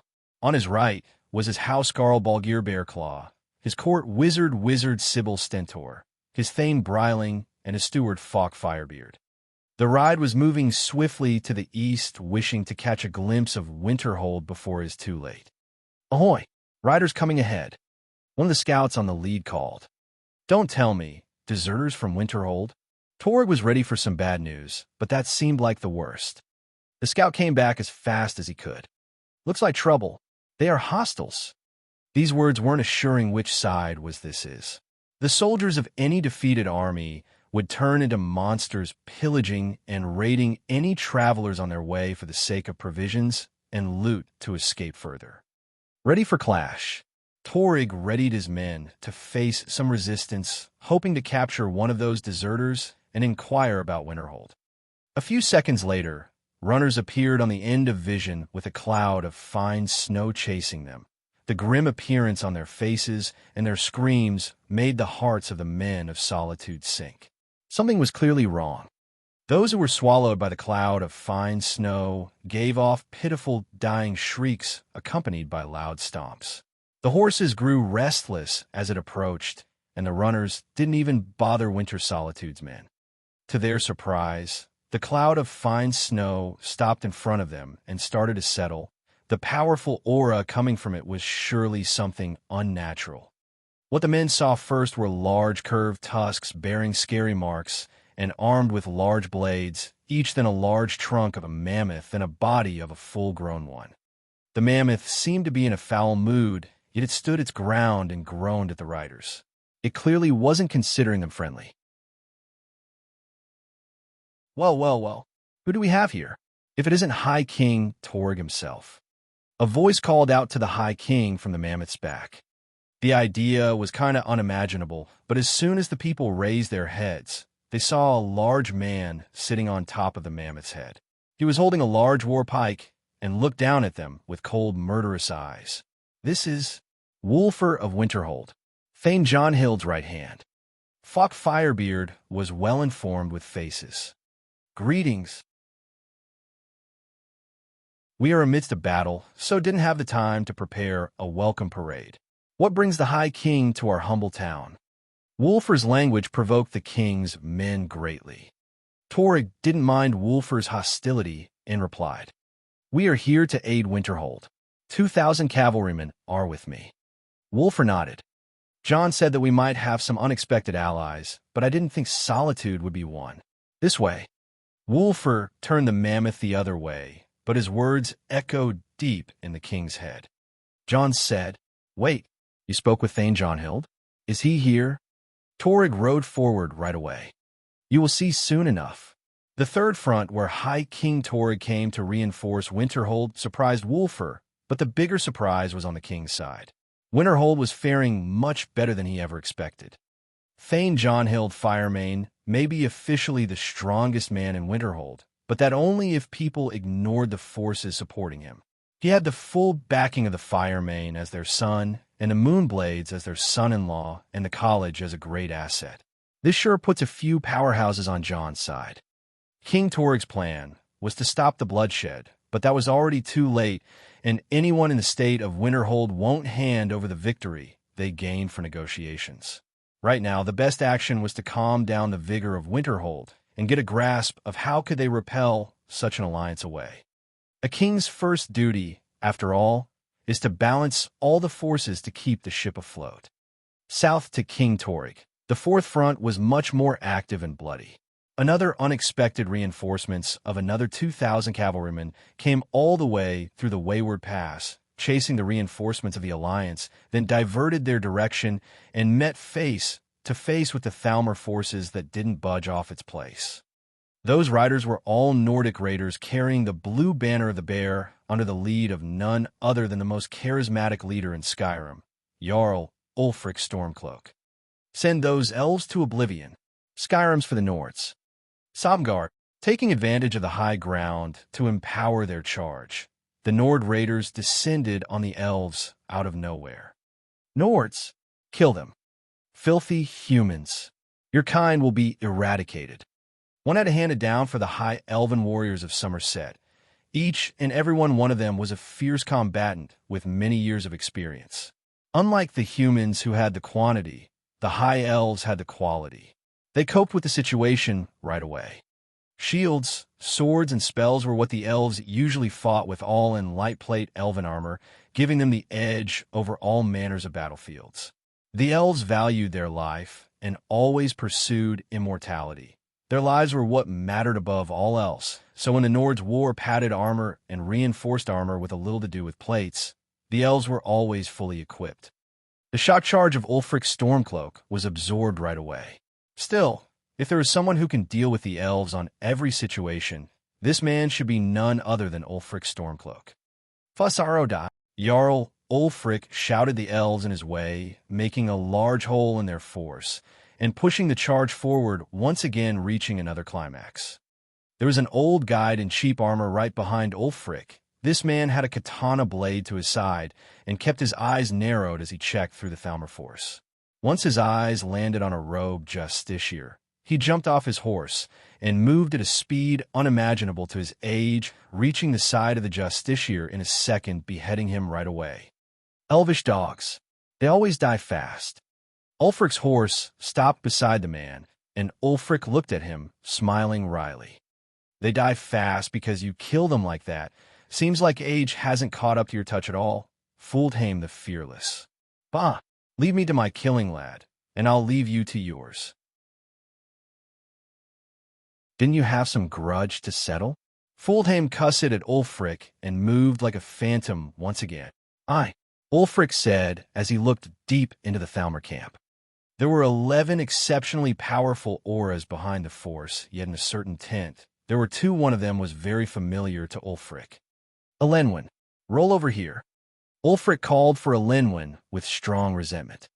Not long after, a beautiful high elven mature woman appeared from a tent with a slightly mocking smile on her arrogant golden face. Oh, if it isn't dear Ulfric, what can I do for you, old friend? Cut the crap, woman, and bright out your sword or axe, or whatever you swing. Ulfric jumped down from his horse, and, throwing his spear down, and pulled out his axe Rickford. Elenwen's face was ever so passive and calm. Miss me already? It wasn't that long since we met last time, if I remember. Still, how is yo? Shut your trap, woman. My oh my, still the young boy I met all those years long ago. Can't get over me yet? Ulfric and Elenwen walked to each other, and the two forces took clear to place for their leaders to duel. Ulfric's Rickvard met Elenwen's elven exquisite blade in a strong clash that pushed Elenwen away. Ulfric took a small breath and adjusted his lunges to a humming aura of frigid frost around him. A strong shockwave of power made the normal soldier stumble around him. Elenwen didn't unleash an aura or anything like that. Her magicka inside her boy started to burn, and she cast Empower on herself. High elves always look down on the art of the battle spirit, saying it is alien magic out of their motherland brought by the Akaviri hearsay. They never practiced any aura. The duel between Elenwen and Ulfric was swift and clean. The two seemed well aware of the other's skill set and countered the counters of each other. Ulfric waved his axe in rounds, trying to distract Elenwen, who kept a safe distance and locked eyes with Ulfric. As he smirked and waved his axe by the right, his hands pulled a sword by the left.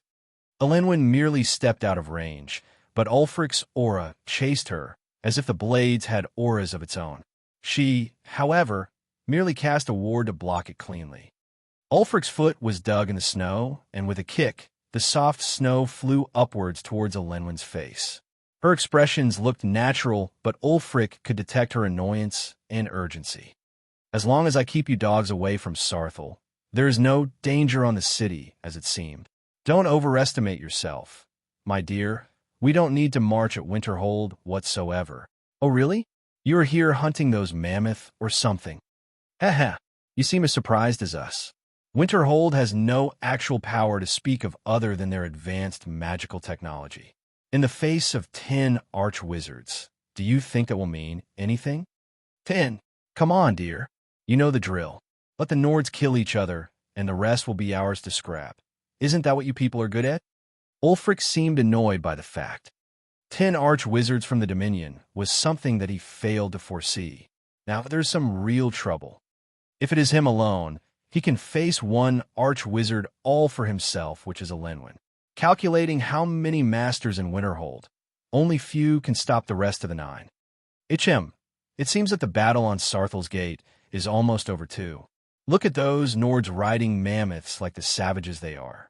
Do they ever think that such petty creatures will stop the power of the arcane? As Elenwen said so, the 9 auras behind her started to move. They all rose in the air like immortals. Ulfric's frown grew uglier. He didn't think that the Thalmor would pull such a large force out. This can be said as 10% of the Thalmor fighting force all gathered in one place if one overlooked the whole Aldmeri Dominion. Elenwen, so this reaches nowhere again. Exactly. You won't get your vengeance, so get over it. But as a gesture of benevolence, we won't touch the Jarl of Eastmarch. She flew up in the air with the other arch-wizards. Ulfric was pissed to the max. Such arrogance in front of him was something he expected from his old enemy Elenwen, but to always end like this. How many times he met her in arms and ended up being humiliated or so-called spared by their elven benevolence. He knew what they wanted and knew that they know him too well. They maybe actually created him as the man he is today. Still, he can never help it. His arrogance told him one thing, and that when the time comes, he would crush every plot and plan the elves put in his way no matter what. Yet it always ends like this. He never cornered them or paused as a threat. They always led him to his devices whenever and provoke his pride more. Damn you! Ulfric cussed as he picked a spear from the ground and intended to strike down those arrogantly flying elves looking down on him. But it was then when everything in the world stopped. Not by force, but by their will. The sky darkened, the air thinned. The Mundus itself was angry. What is going on was on everyone's mind. Not just on Ulfric's front, as he and the arch-wizards of the Thalmor were about to engage in another bloody conflict. It was on the third front where Wulfur was leading High King Torrig towards Sarthel. It was on the second front where the firemen chased off the Alliance soldiers on the Mammoth. It was on the first front where Alina and the others pushed back the attackers. Alina looked to the south, and her eyes opened wide as a large beam of light formed between heaven and earth. Tink, tink, tink. A loud metallic smites of a hammer started to echo in the region, and somehow the world itself reacted. The Mundus cried hard. It wasn't natural. It was against nature. It was a violation of the rules. A power beyond sense, a force beyond understanding. Alina realized that John's was his own move now. The ones who realized the nature of the change right after Alina were the high elven arch-wizards other than Elenwen, who was of a younger generation. Their expressions grew pale as they could tell what was that. Goodness, the Mundus itself, the binds of the Mundus, are shaking. It can't be. How in the world can this happen here? Who has such power? We must stop that. Now. It was a phenomenon the elves sought for through all their races, and few managed to achieve such a height in the olden history. A way not lost, but unreachable. That strong beam of energy was nothing other than a power falling from the heavens when something defies the heavenly order. A phenomenon that can echo through the heaven, Aetherius, the earth, Nirn, and the hell, Oblivion. The realm, Mundus, itself has many seals to stop such a phenomenon, but when someone reaches a certain level of power, the Mundus retaliates for it was created to suppress that by none other than Lorcan himself. Whenever the ethereal tribulations appears, the world topple. Last time it was seen with the Omsavai, Daggith Uar, and the Nerevarine. Now it appears in Skyrim. Just what is John up to? The 9 high elves charged towards the beam of light. Alina jumped off the wall. Jonrad, Tyr, Hilda, and Sigurd intercepted their way. Tormund and Jenna joined. Nurina teleported to the base of the mountain. The true battle of Winterhold, the battle of the powerhouses, was beginning.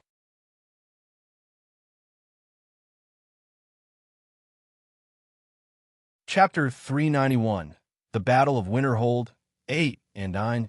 So there was a wedding in the family. Sorry for not informing anyone beforehand. I'm going to add multiple chapters to each other so that I can manage the workload and do things faster. Each part will be more than 2K words, so you're getting your chapters. Part 1. As the battle was starting, a single young man climbed the mountaintop between Mount Anther and the Shrine of Azura. He was clad in a black, wearing an expressionless face, and observing the morning sky silently. He stopped at the not-so-flat top and checked it out. Nice spot. His calm face was really an opposite to his active, cheerful nature. He carried a hint of calmness that can only be seen in a man about to do something rather dangerous. You sure about this? Shadow's voice echoed in his head. Yes, it is the best course of action. You think things will get better this way? You may be right, I know, but you will open yourself to new dangers and threats that I don't really want you to go through.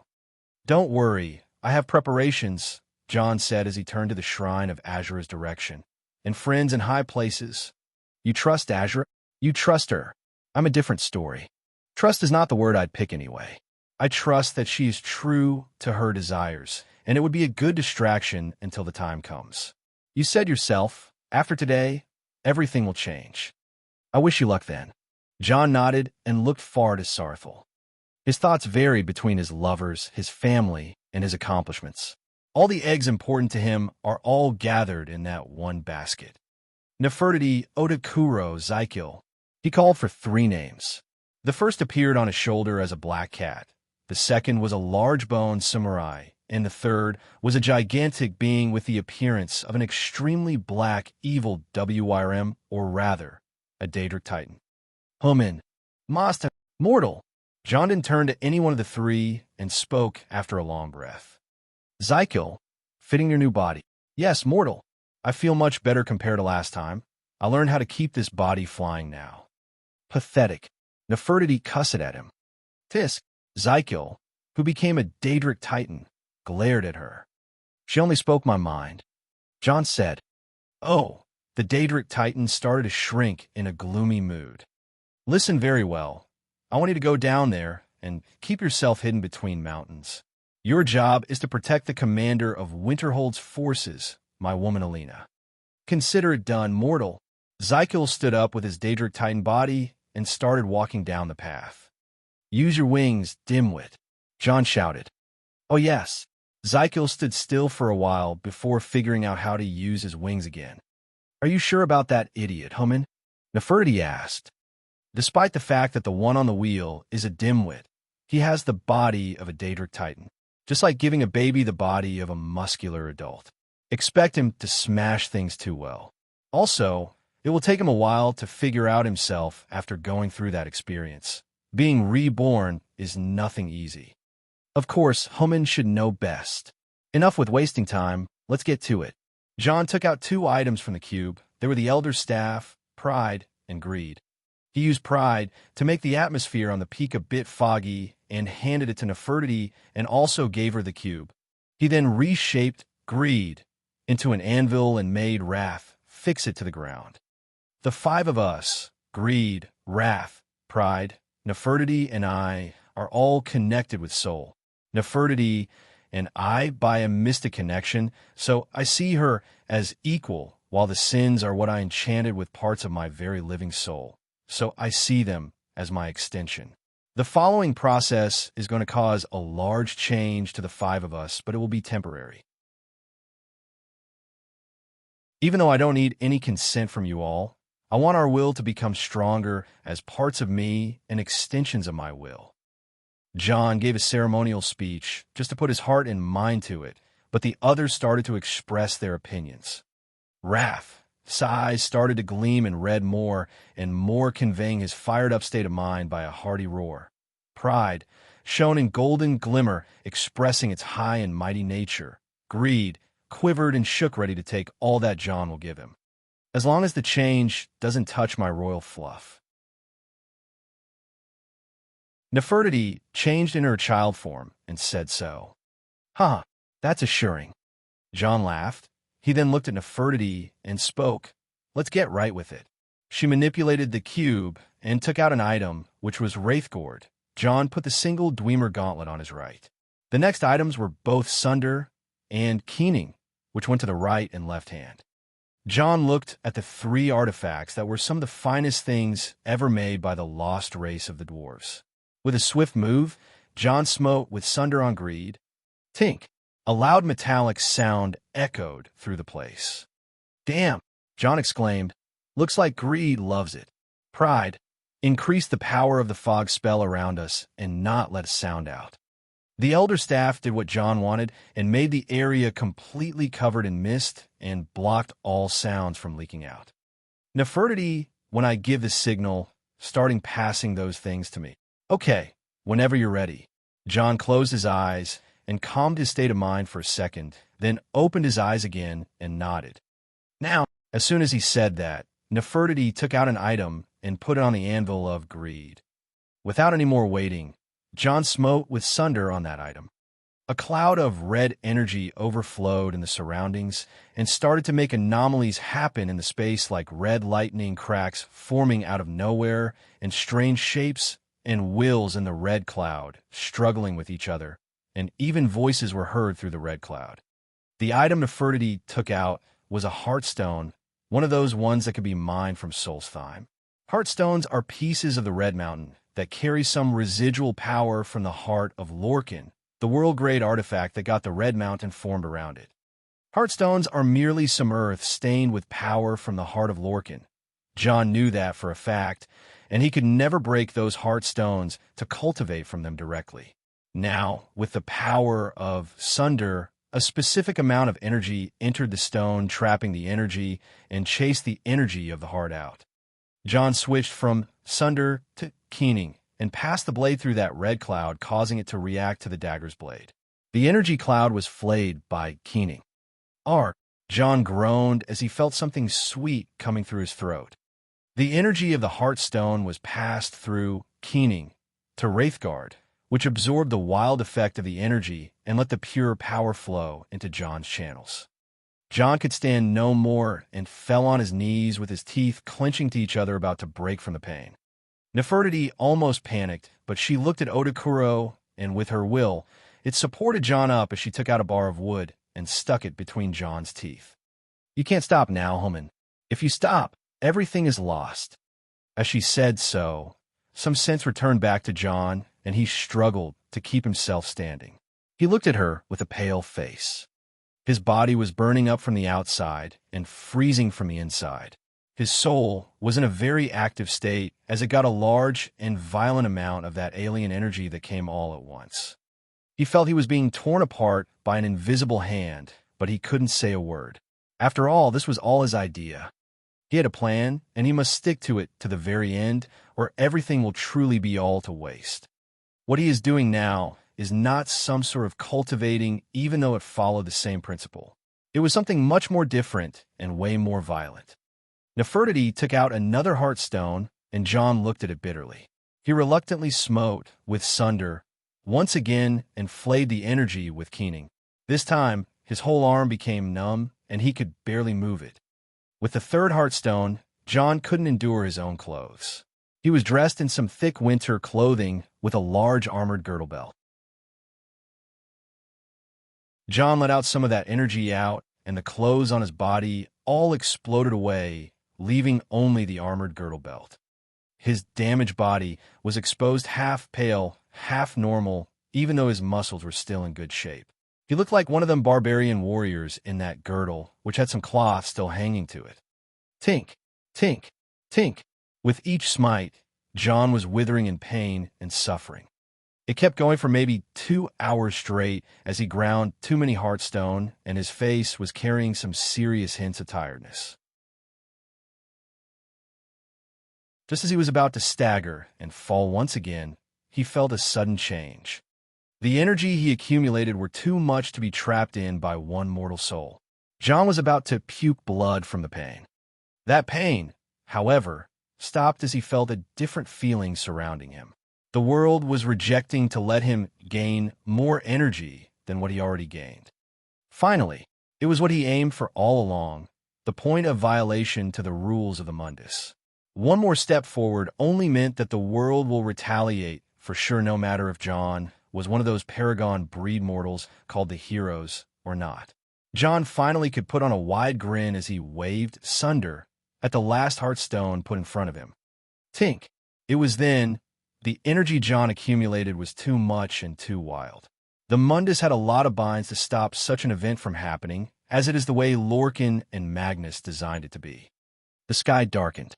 The air thinned. The wind stopped. The clouds above the mountaintop formed a typhoon-like circle, and through it, a beam of pure wild energy descended towards John and his soul fragments inhabiting Nefertiti, greed, pride, and wrath.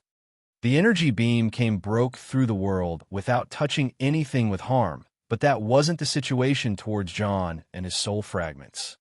The beam was too fierce and descended on the 5 of them with the intention to stop them from attaining power beyond what is allowed. John watched the shining light fall towards and gritted his teeth. He then raised up his right hand, which had Wraithguard, and met the descending beam of light with his fist. Break! John couldn't let a single strand of his magical energy out as his body and the beam of light clashed. He can't let go of that power, as he already came this far. The whole weight of the beam pushed John down on his left knee, yet his arm was still rising. Sunder and Keening also fell on the ground. On the other hand, Nefertiti and the 3 sins were being suppressed by the light too. Nefertiti used her shadow magic to protect herself. Odokuro knelt in front of his master with its katana stabbing to the ground, resisting the suppression of light. The shadow ether was a large amount of dense shadow energy, so it had a good affinity to resist the light, and the elder staff was doing better than others as it was radiating its golden light to fight off the world suppression. In truth, only 10% of the suppression fell on them, and 90% was on John. The heavenly tribulation, or rather the ethereal tribulation, has begun. Part 2. 9 figures dashed through the skies of Winterhold towards the base of the light beam atop the mountaintop between Mount Anther and the Shrine of Azura. Their intentions were not of pure malice as they came, but to stop an imminent disaster. 9 arch-wizards were something equal to the worth of 9 weapons of mass destruction, all focused on one goal. This power, they are arch-wizards. Alina was shocked senseless and turned in Irina. Curses. I thought they were not that powerful at the very best, but that this is too much. Didn't your spies tell anything? Even Irina's face twisted. We knew there are powerful masters among the enemies, but not arch-wizards. The two were worried sick at the moment, but a single distress signal to the other powerful masters on the side of Winterhold was enough for an immediate response. Hilda, Jonrad, Tyr, and Sigurd moved away from the first front and dashed towards the mountaintop, where John is. Nurina followed, accompanied by Tormund and Jenna Firemane. This match wasn't even good. The strongest 7 on the side of Winterhold against 9 arch-wizards. The College of Winterhold could afford Savos Aran and 3 other arch-wizards, but only in the case of Winterhold being broken into. Alina looked at the situation getting out of her hand, and her heart sank. She looked around for any more cards in her sleeves, then noticed the large dwarven ballistas. Ongium, use the ballistas. Shoot the elves down, she shouted. Ongium, Svakin, and Trudvar, who were leading the first front under Alina, left their units to their seconds in command and manned the ballista on the low towers. They ran like beasts and climbed up the walls with their hands until they reached the war machines. Swoosh, swoosh, swoosh. 3 ballista bolts were shot with absolute accuracy. Cowards, the flying mages. One must be thankful that the levitation spells are not as good as real flying, else the situation would have become much worse by the second. Thankfully, the ballista's range reached the flying mages with ease and caused their formation to break loose. Humph! Insolent humans. An arch-wizard felt offended by Ongium's bolt and decided to incinerate the human by a fire spell. The response came from Alina as she slammed her hand on a certain stone tablet on the wall, and some pillar-like objects rose on the wall. These objects were strange pillars with orbs on top of them. Once the spell got closer to the range, the pillars shout out lightning spells, completely nullifying the flame spell cast by the arch-wizard. This was one of the Tesla Tower functions. As soon as the arch-wizard saw that, a vein grew on his forehead. Insolent dogs. Why don't you just die? The short-tempered arch-wizard couldn't accept the humiliation of his spell being broken and was about to go on rampage. Stop it. Look, they have caught up to us. One of his colleagues pulled him away. The 9 arch-wizards felt the threat that the 7 masters who were approaching paused and decided to give a fast fight. 7 of us can hold them. The other 2 should eliminate the threat. The masters were preparing to meet each other on one front, and it started to get rather serious. The first front lost the support of the masters, but the Winterhold was already overwhelming the enemies and sent them on the run as a chase started while a few troopers were left to defend the wall. Alina seemed anxious watching the disadvantage of the 7 versus 9 masters. The 7 masters of Winterhold stood in front of the mountain with their weapons drawn, while the 9 arch-wizards remained in the air. Now, attack! The 2 sides moved at the same time as powerful spells and waves of magic power formed deformation in reality itself. Space started to crack under the strong exchanges of magicka and the heavenly tribulation that was going on the top of the mountain. Lady Boss, can't we use the tower once again? Trudvar asked. No, the reactor is exhausted and our people are out there. One misstep and we may even harm John. The situation was chaotic, but Alina was already focusing on all the fronts with her future vision. She kept gazing at how the battle was unfolding on the Master's front. The disadvantage was clear. Jonrad was handling a strong fire mage on his own. I read the reports about you, human. You are the so-called King of Ash. Your flame looks mediocre if you ask me. If you can run your mouth this much, you at least can show something better than this blind duck spells you are casting. Humph! Die, you fool. I humbly decline. Jonrad was disadvantaged in terms of energy, but had stronger firepower. A race of time to him, and a race of endurance to his opponent. On the other side, there was Tormund and Jenna against 2 arch-wizards. Tormund carried the clan's sword Graham, and his round shield made of ebonwood and behemoth scales, while Jenna carried a long black staff with a spearhead. Those lousy old humans. Think you can face me and my brother when we go as duo? One of the arch-wizards spoke with haughtiness. Oh, husband, it seems those 2 elves are some sort of duo fighters too. Oh, wife, You seem energetic all of a sudden. We indeed haven't faced any duo fighters since a very long time ago. Don't waste your breath on those two, brother. Just kill. The second arch-wizard cast a fast spell towards Jenna sneakily. The spell landed and made a big clash with some dust rising, but as it settled, Jenna and Tormund appeared to be unharmed as Tormund's shield was covering both of them with ease. Jenna hid behind Tormund and raised her spear staff from the shield side. By a whim, a red chain lightning spell was cast from the spear towards the two arch-wizards. One of them was about to repel it with a ward, but his instincts told him to not even come in contact with that spell. He hurriedly backed off. Be careful, brother. That woman is not a mage. She is a warlock, or rather a witch. A witch and her protector. What a troublesome duo. Fufufu. Jenna seemed to be amused as her identity as a dark magic user was exposed.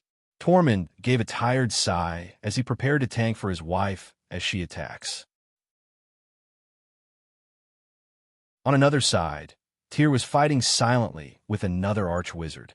The two of them moved like wind and disappeared like shadows. Being an arch-wizard doesn't only mean being a spellcaster. Arch-wizards can be scary warriors, such as Tyr's match. The two were both assassins and warriors with a lot of magical ability. They appeared and disappeared as they pleased and laid a lot of traps to each other, but their fight was simply going to take forever. Nurina was focused on a magical clash with a very old high elf. The two skillfully manipulated the elements and put down a show of absolute arcane. I heard about this way in manipulating magic long ago. It seems you are from the followers of one of Lord Divaith FYR's students.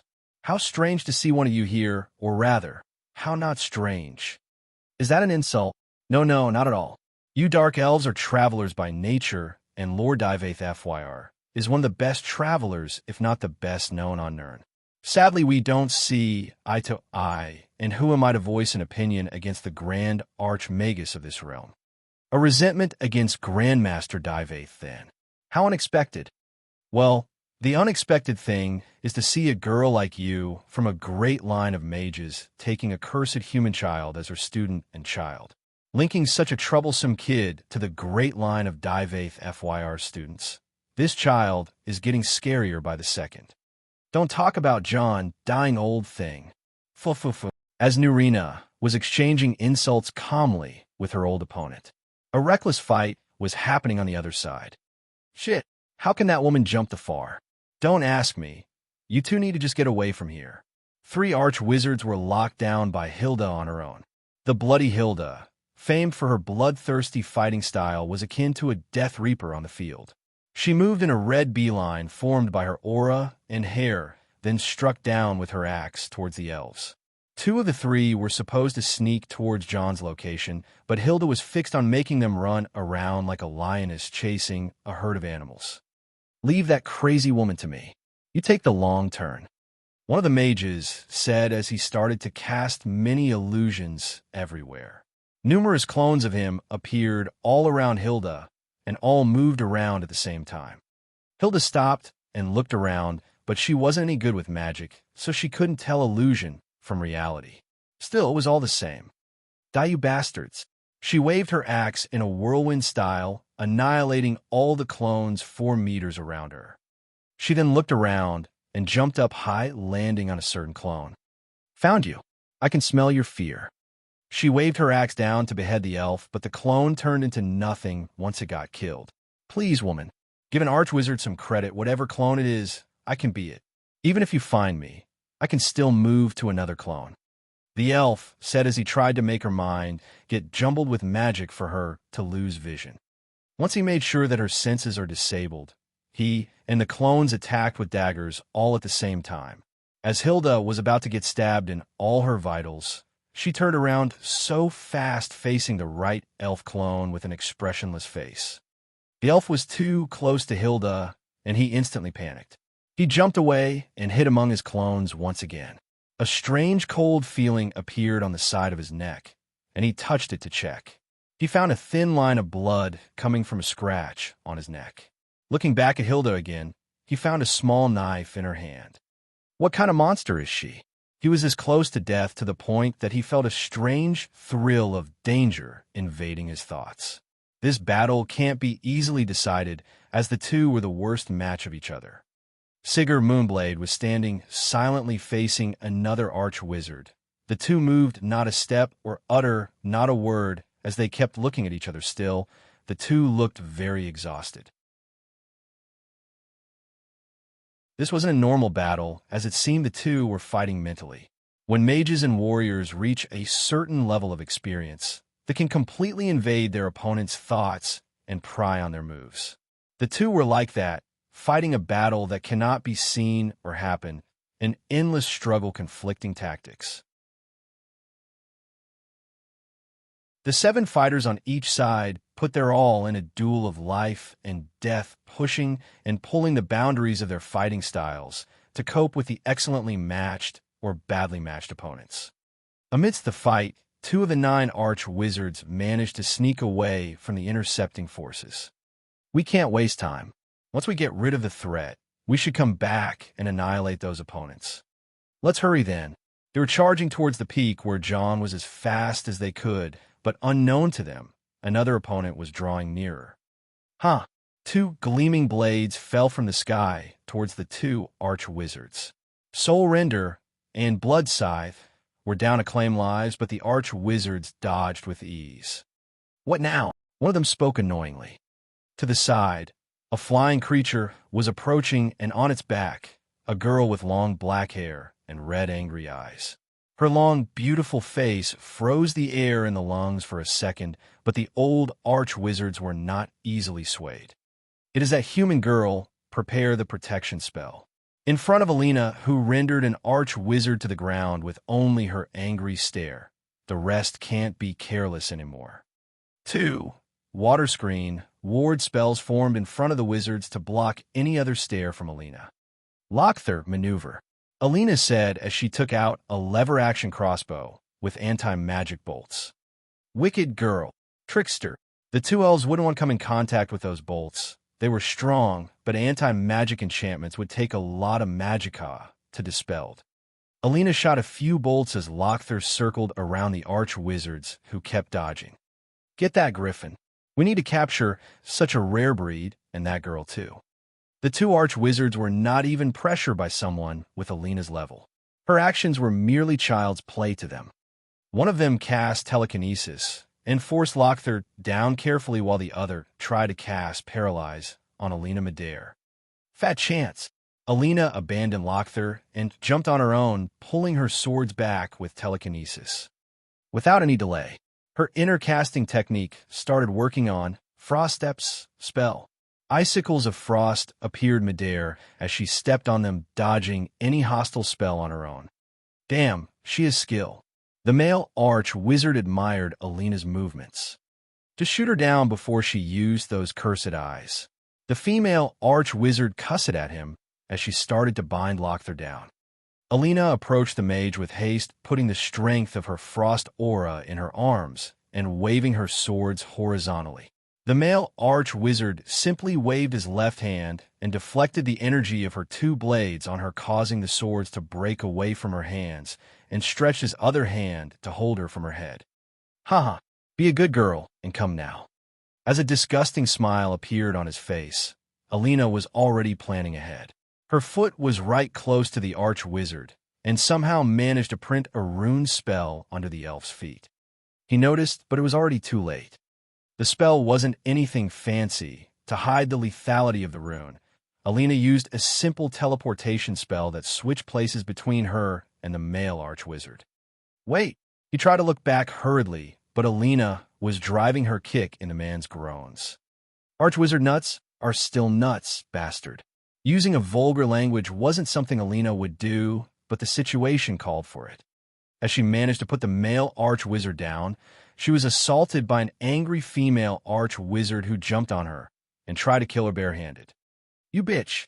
How dare you do that to my husband? Alina was struggling under the mysterious strength of the body of an arch-wizard. She barely held to the woman's wrists and quivered her words out. Sorry, his nuts were soft.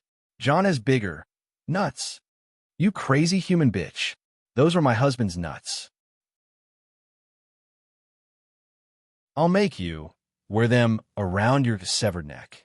Ah, the enraged women turned the fight from a battle to a catfight. The male arch-wizard on the back held his nuts with teary eyes. Stop talking about my nuts. Hold her down. The arch-wizard wife shouted at her husband as she pushed Alina towards him and took out a long almarai saber. She was about to wave it at Alina, but Lochther broke free from his binds and flew towards the woman with a raging screech. Wife, watch out. The male arch-wizard pulled his wife away from Lochther's way and was about to bind a griffin, but some change happened too fast. A gigantic shadow appeared in the sky and descended too fast towards Alina and the female arch-wizard. Everyone on the battlefield noticed the large creature that appeared from the mountain. No, the mortal said, not to let anyone touch you. I am screwed. Hey you, come here. Not sure what they saw. A strange demonic-looking creature larger than any giant with large bat wings and big evil draconic head descended over Alina. He looked at the female arch-wizard and its head descended on her in a second. Not sure how, the creature opened its mouth and swallowed the female arch-wizard in one go. No, wifey. The male arch-wizard almost broke into madness when his wife was swallowed like that. Alina was still looking at the creature with frozen blood, as well as the other masters from the Thalmor and Winterhold side.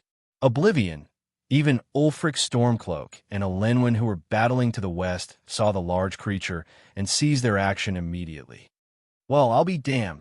The sight of Zykel was completely unexpected more than the war mammoth unit, the cannons, the falling wall, and the Tesla towers. Maybe not as scary as the soundless zone and the heavenly tribulations happening at the mountaintop. The 7 masters of Winterhold retreated towards Alina, and the Thalmor masters retreated towards the elf arch-wizard, who just lost his wife. Zykel was right in between. He looked left and right, then figured out the situation. With a wave of his head, he spat out the female arch-wizard, which was in a haggard state. Sorry about the sudden interference. I don't think I should care about mortals fighting each other to oblivion, but the mortal told me to keep that female mortal safe. No one comes near her for the moment. Zykel seemed overprotective about Alina. On the other hand, the arch-wizards helped the woman that was just spat by the Daedric Titan covered in a layer of slimy saliva. Zykel noticed her too. Sorry about that. This body is still not that good with oral jobs. At least you ended up without being eaten. The female arch-wizard looked at Zykel with a resentful and silent look. She then raised her finger and pointed towards the Daedric Titan. Kill. Kill it.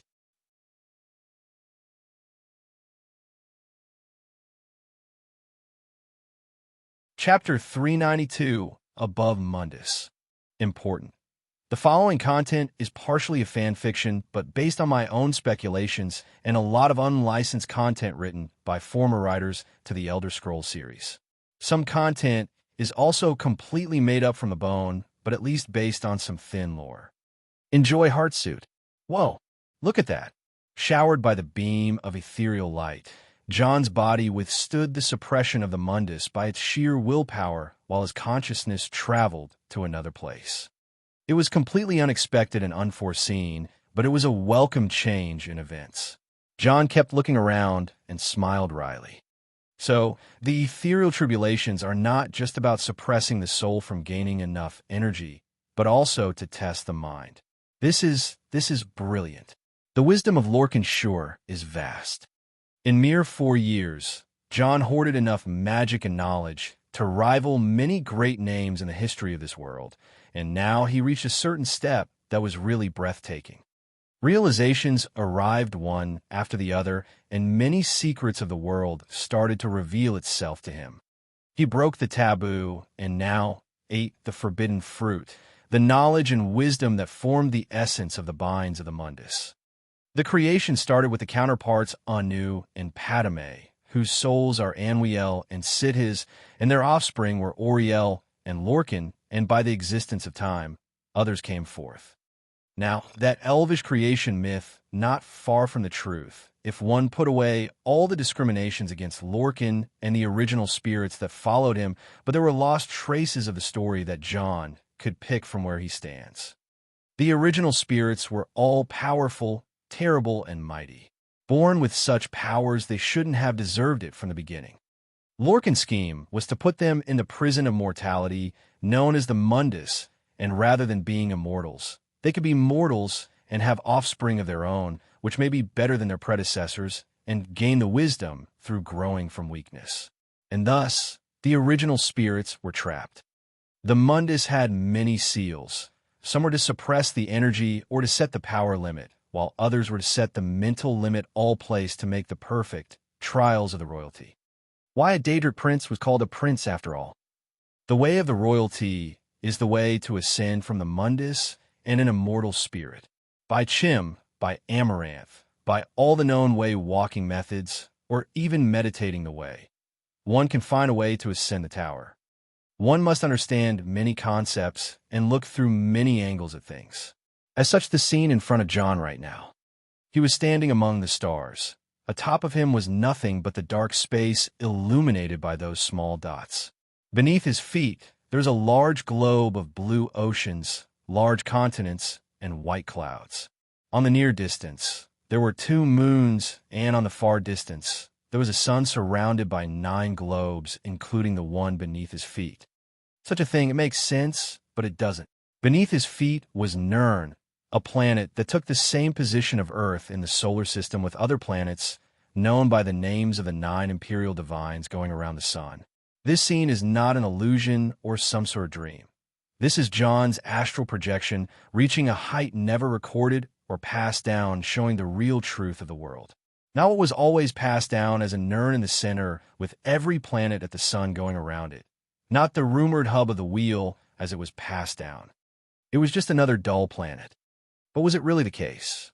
The world may look like this in the eyes of a physical onlooker, but from a spiritual perspective, things looked completely different.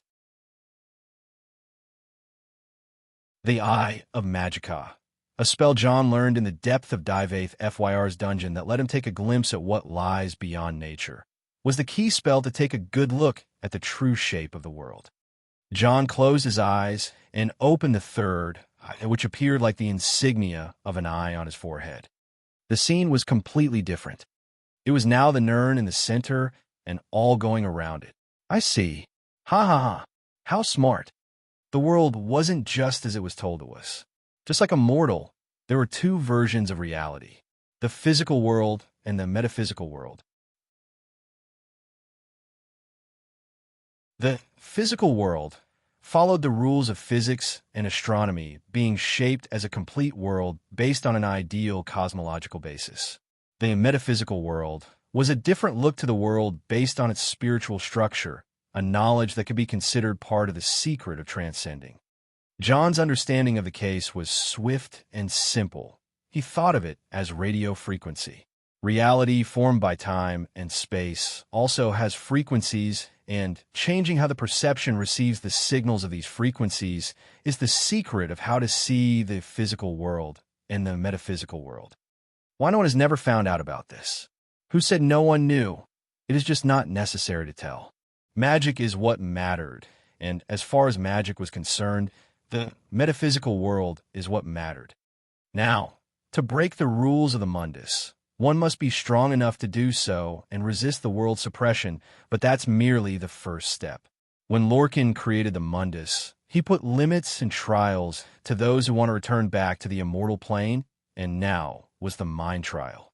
Above Nirn and around it, the other planes of the metaphysical world appeared clearly. A world of plains of flowers, a world of myriad rivers and mountains, a world of brass surface, and so on. Looking further, one could see more worlds out there. The metaphysical world may have mainly the 8 planes of the divines going around Nirn, but there was way more than that. Smaller planes here, and there were also part of this large Mundus, so of which are small, and some are fairly large, some are near, and some are far. John looked directly at himself and realized how his manifestation looked like. It made him about to smile and cry at the same time so bad. A small pebble. This was it. It looked weak, fragile, and needed a lot of protection. Was this all I am? A small pebble in this vast mundus? Realizing his existence, the current him that broke out of the suppression of the mundus was just a pebble. It was too tough to accept, even for John. Sigh. Compared to these large plains over there, I am very untimely and premature existence. I should have waited at least a break from the mundus at a later stage, maybe after the dragon frame realm, when I form my spirit spark. Good grief. John walks the way through meditating and refining the magica between Aetherius and Nirn. He is not the only one who did so, but his way is the most effective. All mages meditate in order to learn how to handle magica for the first time in their lives. Each magical tome carries a hint on how to meditate and cast a spell, but John's unique method only revolves around meditating. It gave him the edge over many other before him. His pebble may grow larger one day from this premature state of his, yet he has already performed something incredible. He broke the first seal of the mundus and is about to break the second. The second test is to find the way up. Simply put it as finding the way to the tower. Understanding the difference between the physical world and the metaphysical world is crucial and very important. Unlike Earth, Nirn is familiar with the metaphysical world, whose structure defies any cosmological sense, while Earth was familiar with the physical world, totally oblivious if there is a metaphysical world, or not in terms of science if the faiths and beliefs were overlooked. Accepting the fact that there are two worlds within one existence required a lot of mental burden to whoever takes the second test, but John is not the kind who would be burdened by such a fact. He is a reincarnator from a different world and spent all his life trying to study the new world he was thrown into. Seeing how the cosmos defied sense, John always believed that there's a secret behind the weird structure of the Orbis. Discovering the Shadow Realm and the Dragon Breaks made John understand that reality can be several and frequent like radio transmissions. Just finding that out is already too much for many of this world's inhabitants, even though anyone who reaches this point of existence is simply a mighty entity. Now to go further, one must find the way forward on his own. John wouldn't suffer by that one either.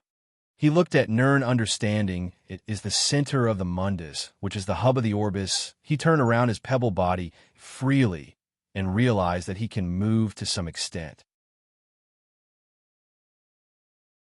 He compared the other plane's positions with Nirn and arrived at a certain angle to his vision. It was too humongous to see such a thing this easily, but he knew what he was looking for. The Orbis is a wheel shaped like an O with 8 pillars as the Edra planes and 16 spurs as the Daedric planes. Seeing them all at one place was mentally burdening, and John felt exhausted, but he can at least find the missing piece for his vision to be complete. The sun over there, the hole tearing between Mundus and Aetherius through oblivion. The Magnus, it is called, or the Eye of the Dragon. As the sun aligned with the other planes in John's vision, a strong light overtook everything around him, and he felt captured by it. The small pebble, he has started to flow in a large stream of cosmological force until the scene turns stranger than before. The physical world is fixed and bound by the mundane laws, but the metaphysical world is not. It has 2 states, or rather 2 shapes. The Orbis, which is O, is the first shape, and then comes the Eye, the being rather than a structure, the flow of power and existence, and the power beyond all reach. The Tower. The planes flowed, and so did the stars, as if a stream of fluid or a state of rising out of space and time. The pebble that John has looked closely to the large, I seeing no into its height, for only those planes which are powerful rise up with the small, pitiful ones keep it down. Stars and planes entwine some greater than others. Ones moved in the stream, and a few found their own way around it in serpentine moves. The base of the Eye was most crowded with many trying to find the way up, as if the large tower had a cone base made of large streams of planes. A pebble can't even measure to that. John only found the safest distance to feel the flow of the tower and to make a connection with its forces. He can't start the 3rd test just yet, as the tower may zero-sum him. Him being a dragonborn has no value in the tower. Being zero-summed is worse than death. It is the worst of all possibilities. It is being erased of existence and cast out of all memories. The third test is a bit too much compared to the first and the second, but reaching this point was enough. I am impressed. A voice reached out to John. Really? John replied. Indeed, what you did was truly admirable. Thank you, Shadow. A strange stream of light hovered around the pebble. Its identity was revealed to John right away. You are not trying to third gate. Shadow asked. Being here is more than enough. There is no need for hassle. I've got to maintain my position this far from the tower, else things won't look good for me. I am far too weak. Then what? I am anticipating. Anticipating. Good choice. 10 minutes is all I can give you. 10 minutes is all I need.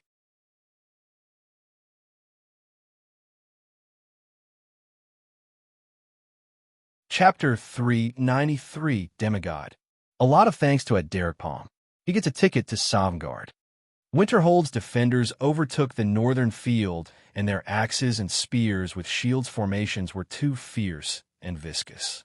Adapted to the snow and rocky battlefields, the Dare troopers used the boar formation to precisely curve through their enemies.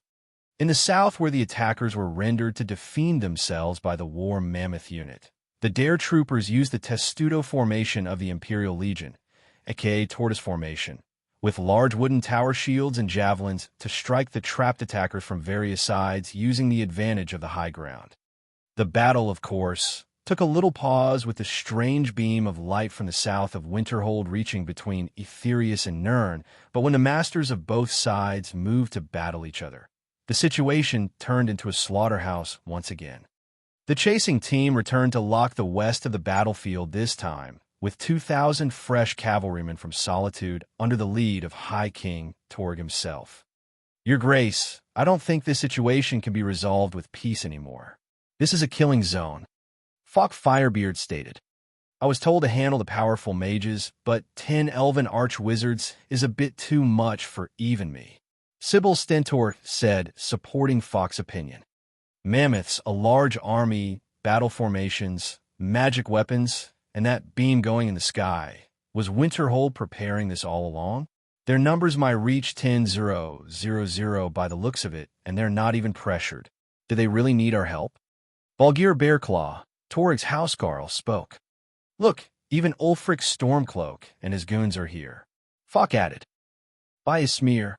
Torig swore in a low voice and kept thinking. Balgir, Falk, you two ride ahead with 500 each. Carry the banners of Solitude and the High King and stop all this madness. Nords killing each other for what? This is a pointless slaughter. I'll deal with Ulfric and Elenwen. The cavalrymen of Solitude broke on 3 teams, each to stop a fight. The chances were slim, but the High King's banner had its value among Nords. Its weight was something unimaginable and could move all the clans, the Jorvisker, and every lawful force under the sky of Skyrim. This is what it means to be the High King. On Ulfric's front, he was feeling kind of worried and kind of excited. His aim was clearer and clearer when this beam of light appeared. He always had that thing with Elenwen, like the cat and mouse, they always acted. He would chase after her head, but she would always turn the tables on him. He would vex her by killing her justiciars and pillaging their camps out of eastern Skyrim discreetly, and she would always find a way to gain something from the losses, vexing him even more. It started from the day he abandoned the life of becoming a graybeard and descended the Snowthroat to participate in the Great War. He was young and brutish, yet his voice was ever so powerful. Imprisoned during the last siege on the Imperial City, and the interrogation he went through was crucial for the fall of the city, or so he believed. This time, however, things are totally different. It started with a Nordic charge breaking down the Thalmor forces and a showdown between him and Elenwen, which almost was about to end ugly for him when the 9 archwizards, if not for the sudden beam of light coming from the east. Now, and for the first time, Ulfric could see Elenwen's face turning desperate. Move! She struck her blade at him while glaring. Huh, nice try. Ulfric laughed it off as he deflected the attack with his shield. He was enjoying every little detail of her expressions. She always looked down on him with a cold look in her eyes, but now the situation was turned around. Elenwen and her unit were trying to reach the beam of light, but Ulfric and his warband were hell-bent on not letting them leave. The sense of crisis in Elenwen's mind was very clear to Ulfric as he drove out every ounce of his focus in this fight. The Bear of Markarth showed off his power to a frightening degree, locking down an arch-wizard like Elenwen down without taking a single step back. His aura, which was akin to the power of frost similar to Alina's, was having a hint of bestial feeling to it, as if an image of a large snow bear was forming around Ulfric. His aura was manifesting itself slowly, and the bear was pouring every bit of his battle hunger on the elf in front of him, driving her back. I said move. She couldn't take any more either, and went full force on Ulfric. In terms of the physical ability, an Altmare woman who specialized in magic was much more vulnerable than a Nord man specializes in battle spirit, but her magic output broke sense itself. A warrior is vulnerable to frost, but Ulfric's aura negated that effect, and all she could do was to either counter him with flame or lightning. Ulfric and Elenwen engrossed themselves in the fight until someone interfered. A flashy shock beam spell was cast between Ulfric and Elenwen and went between the Stormcloaks and the Thalmor, dividing the two parties apart. Everyone looked towards the source of the beam. From a higher ground to the north, there was a hooded rider with heavy clothing and long ebony staff. From the looks of it, it was a mage as capable as Elenwen and the arch-wizards. By Talos, a monster after the next. Who are you? Why would you stop this fight? Ulfric sighed, then shouted. The riders coolly put the staff away and turned around with her horse, showing no interest in reply. A second after, a band of 1,000 riders flowed from the mage's sides towards Ulfric and Elenwen, carrying the banner of solitude. Tis! Ulfric's face twisted as he looked away. High King Torrig and his men arrived between the two parties, and the cavalry of solitude forced the Stormclax and the Thalmor away with force and intimidation. Gazes of contempt and hate were exchanged between the three parties. Jarl Ulfric, I think the bloodshed should end up here, don't you think? The High King crossed in front of Ulfric with his horse before turning around to him. Ulfric didn't want to reply. May I have your assistance at that? The clans will listen to you as one of this age's heroes. Please, a lot of death will be avoided. Those are some marauders, your grace. Galmar Stonefist, Ulfric's commander, stepped forward. Are they? Falk Firebeard was right in Torrig's heel. That's what they pose as. Galmar pointed at Elenwen and her Thalmor force, hiding their identities in regular brigands' armors different from their usual elven armor and Thalmor robes. Even Elenwen and the arch-wizards were dressed in plain black robes and big hoods to hide their identities. First Ambassador, shall we stop this? High King Torrig turned to Elenwen. Humph! She only snorted and kept her face hidden under her hood. Her identity as the first ambassador cannot be confirmed, or a real political drama will happen between the Empire and the Dominion. Her eyes, however, were focused on the fight she badly wanted to interfere with. The fight over there between the Masters of the Thalmor was tilting to the side of the Thalmor, but the Masters of Winterhold were really some relentless bunch. The thing they're trying to prevent may happen if they waited any longer. Now, with not only Ulfric, but now Torrig and his men, this was kind of impossible to do. She just wanted a chance to drive those men away and charge with her men towards the other masters. Go! A voice called to her. What? Go. I'll hold them. You got to stop the cursed child. I know what he is doing. I've seen it before. Go. Oh, Master, wait. You can't use magic right now. Your wounds are not healed yet. Too late. The 10th arch-wizard of the bunch, who was injured by Alina's eyes, seems to have gone against the odds and used magic somehow.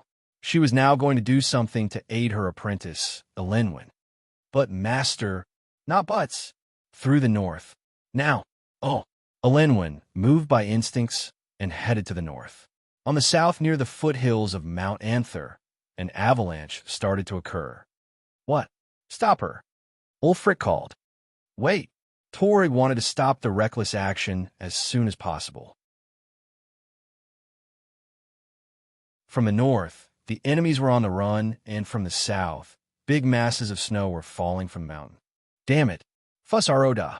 Ulfric could only shout at the avalanche to slow its unnatural charge down. Elenwen and her men used every ounce of their magicka to speed up their run and ran as fast as horses toward the top-tier battle at the foot of the mountain to the east, yet something unexpected occurred. A large shadow descended from the mountain and joined the battle. The large creature was something only spoken of in the legends of the Alliance War, and by the ones who were lucky enough to survive a very scary trip through the Daedric plain of Cold Harbor. The High Elven Arch-Wizards all retreated away from the foul creature, while it seemed to be protecting the Masters of Winterhold, or Alina to be specific. Elenwen and her men could only halt their steps in awe of the mighty aura that being gave off. Something like that was really a hurdle to fight. It suddenly opened its mouth, spat someone out, and spoke some words, then attacked the 9 arch-wizards with a blue fire breath. "This is a dragon?" one of the men asked. "No, it is just a Daedric imitation of one. Not even an arch-wizard can conjure something that size." Elenwen was impressed. "You are not getting anywhere." Suddenly, and from the side, a shadow leaped towards Elenwen. "Damn you!" Frustrated, Elenwen engaged in another fight with a single mage. It was Sybil Stentor, the mage who stopped the fight of the Thalmor and the Stormcloaks. "You go!" Elenwen shouted at her lieutenants, and they charged ahead as a force of 200 Thalmor warriors and battle mages. The fight was heating, and chaos spread all at once. Even the Tower of Music started playing a new tone. It was a strange and untimely calm music. Got OST, Light of a 7. This thing is good. Ulfric took a strange liking to the music. He felt his energy and blood stabilize at a rapid pace, while the enemies started to fall into worry. This was the magical tonal effect of the piece. He gathered his strength into another shout, and his voice echoed. Iz Eselianos. Ice Flesh Statue. The ice form shout was directed at the avalanche and the arch-wizard creating it. It was as if an opposite rising avalanche faced a falling one, and the rising took over the other one. The arch-wizard on the foothills of Mount Anther wasn't even ready or able to cast any sort of protection. Die! Ulfric focused his aura on his legs and leaped in the air almost 50 meters, then waved his axe at the arch-wizard's neck, beheading her. The first to fall in from the ranks of the masters was none other than the 500 years old master of Elenwen. No, Elenwen's voice echoed as high as Ulfric's shout, seeing the head of her master roll down. Ulfric held the head up from its hair and raised up for his men to see. He then pointed with the axe towards the charging elves. Sons and daughters of Skyrim, defend the land of Iskermore, defend Sarthel, defend your brother John Dare. For Skyrim, for Sovngarde. Eowyn. Oh! Everyone roared after Ulfric. He used his willpower and shouted a hearty and Nordic battle cry. Every one of his men, and even Torg's people, were hyped by its effect. On top of that, the Tower of Music's tones were rising and lowering, with Ulfric's actions leading the atmosphere to all gather around him. On the other side, the arch-wizards of the Thalmor were fighting as one, creating a massive magic array to annihilate their opponents in one go. Their only hope was for the reinforcement of the 2,000 to arrive soon enough. Sadly, Ulfric and his men were on their heels. Just 1 second. 1 second was enough to finish this all. The music reached its climax with the battle, and no one could ever tell how will this end. Everyone's blood was boiling. Everyone was ready to draw blood. Chaos was ready to take grasp of the situation as the music. Suddenly, it happened. The beam of light intensified and turned as red as John's tyrant aura. A suffocating feeling as if time stopped, but everyone was conscious of it, and all looked around to see how the beam of red light enveloped everything in one go. And the light exploded, and there was no beam. Only a sky turning from dark to red and a man descending from heaven. The arch-wizards looked at him and recognized him. Adam, shoot. With a whisper of one of them, the large array spell that was directed at the large Daedric Titan and the Masters of Winterhold was directed at the flying man. A large destructive spell of pure energy hurled to where he is, but it passed him, or rather, he wasn't there anymore. They all sensed the crisis. Where? They looked all around them, but nowhere he was seen. An instant later, a large, handsome young man, with blue eyes and long red hair reaching to his knees, was standing between them. He had a wide smile on his face as his fist was striking down the ground. Cliffhanger.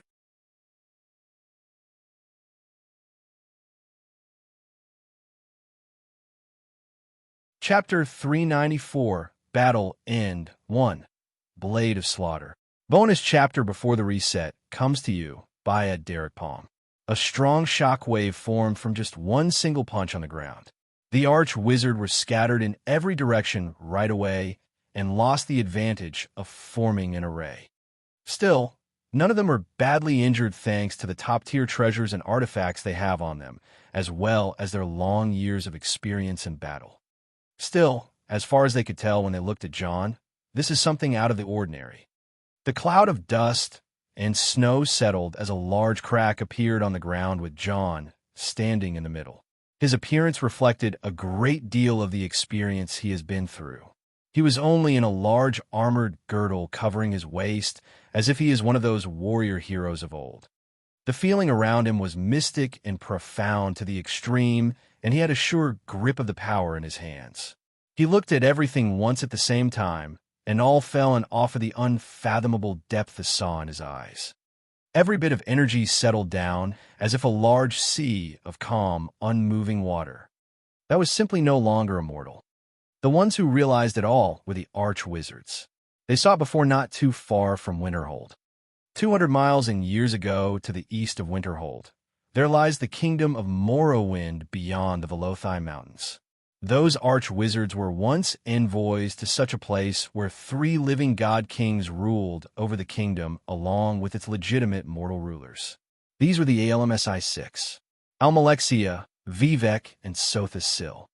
Just now, John Hild Firemane, known to them as the cursed child of imminent disaster, was giving off the same power those living gods gave off back when they were still alive. In those days, those 3 were the mightiest force on Tamriel, as they attained divinity with the disappearance of the Dwemer from year 1, E700, till 3 times 10 to the power of 427, which is almost 3,500 years. The how in the minds of those arch-wizard was explained on a rapid pace when they saw what was in John's hands. His right arm was clad in a bright gauntlet made of a hefty piece of dwarven metal holding a short hammer and a blue crystal blade fixed on the gauntlet. The appearance of those artifacts spoke of their identity right away. The tools of Kagranak, which Wraithguard, the gauntlet, Sunder, the hammer, and Keening, the dagger. The appearance of those 3 relics struck deep in the hearts of the arch-wizards, almost causing their blood to flow backward. 3 Elder Scrolls and the tools of Kagranak, just what on Nirn did fate hide more in the path of John Dare. This was not important for now. The main character of this battle is here. Someone has to stop him, and someone has to relay a message to the whole Almarai Dominion. This human has to be stopped by any means possible, even if the elven ancestors themselves are to be called back. Lanner, head back on your own with Elenwen. You two must survive. The oldest arch-wizard whispered to one of his colleagues before walking forward. I assume you are John Dare. He spoke to John eye to eye. John's deep eyes moved towards the arch-wizard slowly, and the elements of nature were all directed to the man. Gasps escaped everyone's mouths. This power was too wild for something like the world itself to react with John's power. John opened his mouth and spoke slowly. Fight or die. With those words, John waved his hand quite slowly, but Sunder was launched like a cannonball towards the old arch-wizard. In an instant, the hammer took the arch-wizard and crushed back at the ground almost 200 meters away from the old man's first location. Through those 200 meters, The old arch-wizard seemed to have lost limbs and pieces of his body before crushing down by the force of the hammer. Was there a chance of survival? Of course not. This was an overkill. John opened his palm open, and sunder flew back to him.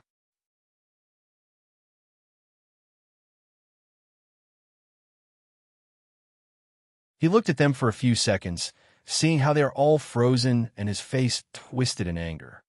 Come! A shout from him made them all wake up from their frozen state. Battle me. Then he stepped forward. You think it is honorable ganging up against one the weak to rob them as you see fit? Yes, it is not a shameful act.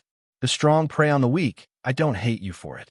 But what I hate is that how you bunch got cold feet after being bested. At least you fought the odds just a while ago, but now what? Think you being scared will spare your lives. Everyone has the right to fight and battle, no matter the enemy, and now your enemy is me.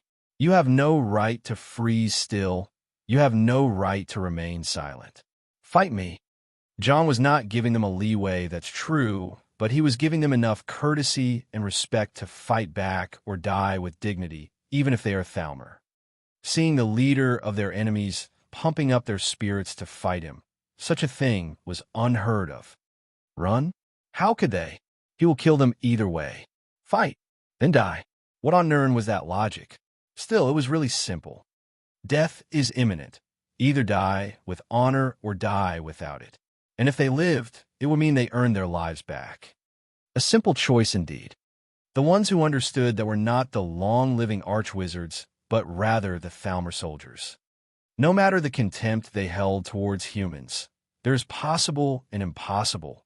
There is strong and weak. When the odds are impossible and the enemy is strong, wasn't honor the least thing they could win? With a deep breath, a Thalmor justiciar pointed his sword at the approaching John. He is the enemy commander. Kill him and bring glory to our... He paused his words, understanding the political weight of them. To our ancestors. Forward. What is left of the Thalmor force of 2,000 high elf warrior and arch-wizard all marched as one toward John, and John walked towards them.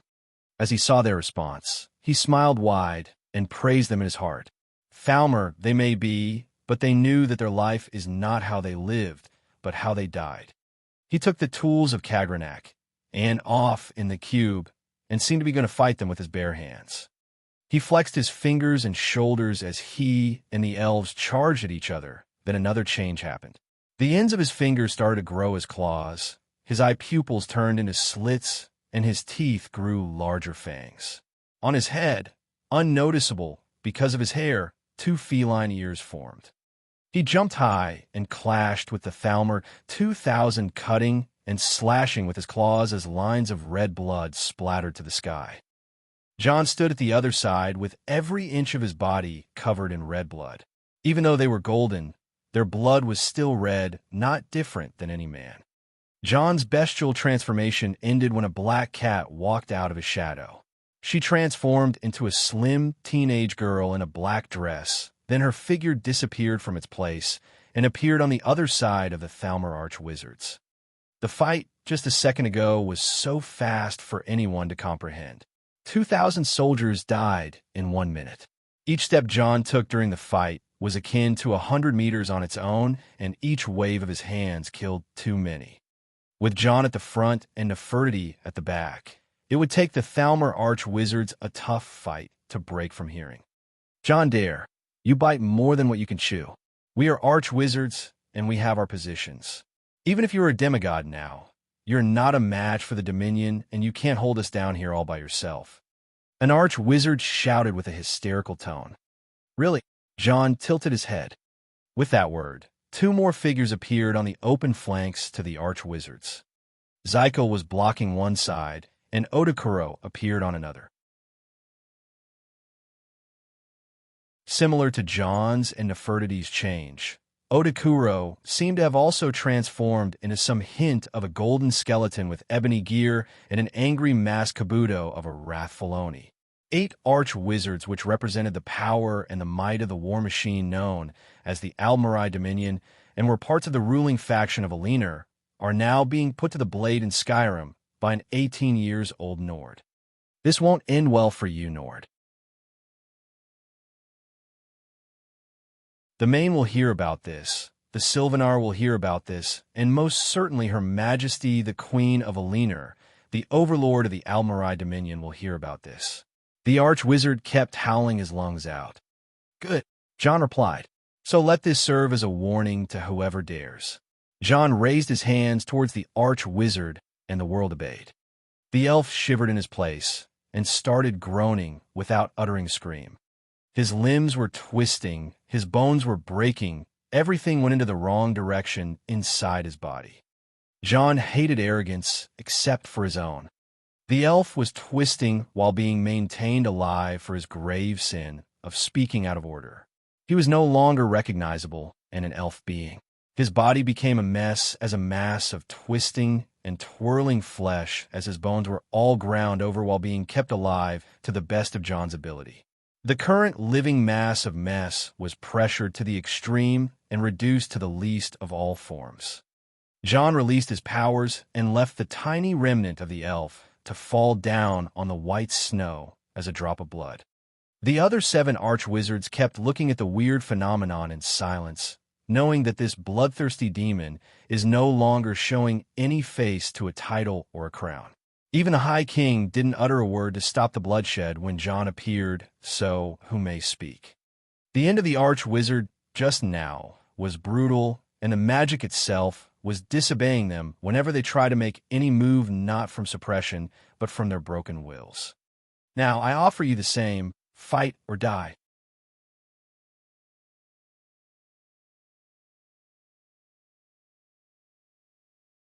Chapter 395, Battle End 2, Blade of Mercy. 7 corpses fell around John in less than a minute. There was no much resistance offered. The first tried to assassinate John from the side, but just kicked him back towards Odakuro, who raised its ebony katana and slashed one time at the elf, who split in half. The second tried to launch a strong, forbidden spell towards the ones behind John, so that John gets forced to defend them, but Nefertiti beheaded the insolent fool. The third and the fourth formed a dual spell to use illusions and escape, but Zykel Blue Fire Breath didn't spare a clone or an original, and John killed the 2 mages by making the Magicka explode in their hearts. The 5th mage was launching about to teleport away, yet John only stretched his hand and pulled back the mage through space from where he teleported to impale him with a spear from the ground. The 6th mage was clever and summoned mighty-looking frost Atronax and hid within them, but Odakuro's katana found its way to his heart. The last and the 7th archwizard was a close combat mage who tried his best to attack Nefertiti only for her to punch his guts and for Zykel to wave its mace-like tail at him, sending him towards Odakuro, which stepped on the archwizard, making him kneel down and executed him with the katana. That was simply the fight, no wasting time or anything. Each archwizard couldn't last a single exchange. The power of the demigod was a world apart from the archwizard. One must take note that in between the demigod realm and the archwizard realm, there is a realm known as the Ancestor realm. The Ancestors is not an official rank like the archwizard, which is the apex of the arcane arts. Ancestors can be warriors or anything, and can even be more powerful than some demigods. All in all, Ancestors are the most powerful existences a mortal can be, and their ages are mostly over 1,000 years old. Divaith Fyr and his clone daughters are all Ancestors, and so is Lord Harkon of the Fokihar clan. No mundane force can order the Ancestors around, and the Ancestors are always uninterested in the world of mortals spending their lives in seclusion to find ways to attain divinity. In the end, no matter how the Thalmor in front of John tried, they were too outranked in every term or advantage. 5 minutes from John's appearance has passed, and the whole Thalmor force, save for Elenwen, was completely annihilated. John looked at Elenwen and spoke words inaudible to any other but her. She, who has fallen on her knees since her force was all gone and lost all hope, stood back up again and teleported away. John didn't even stop her. John's eyes then landed on his family, starting from Nurina, Hilda, Alina, Jonrad, Tormund, Jenna, and Sigurd. Alina smiled at him and walked closer. "You are in one bloody mess," she said. "What's wrong with that?" John laughed. I came to this world screaming and covered in someone else's blood. I intend to keep doing so from now on. Boy, you are sick. Jonrad couldn't help but complain.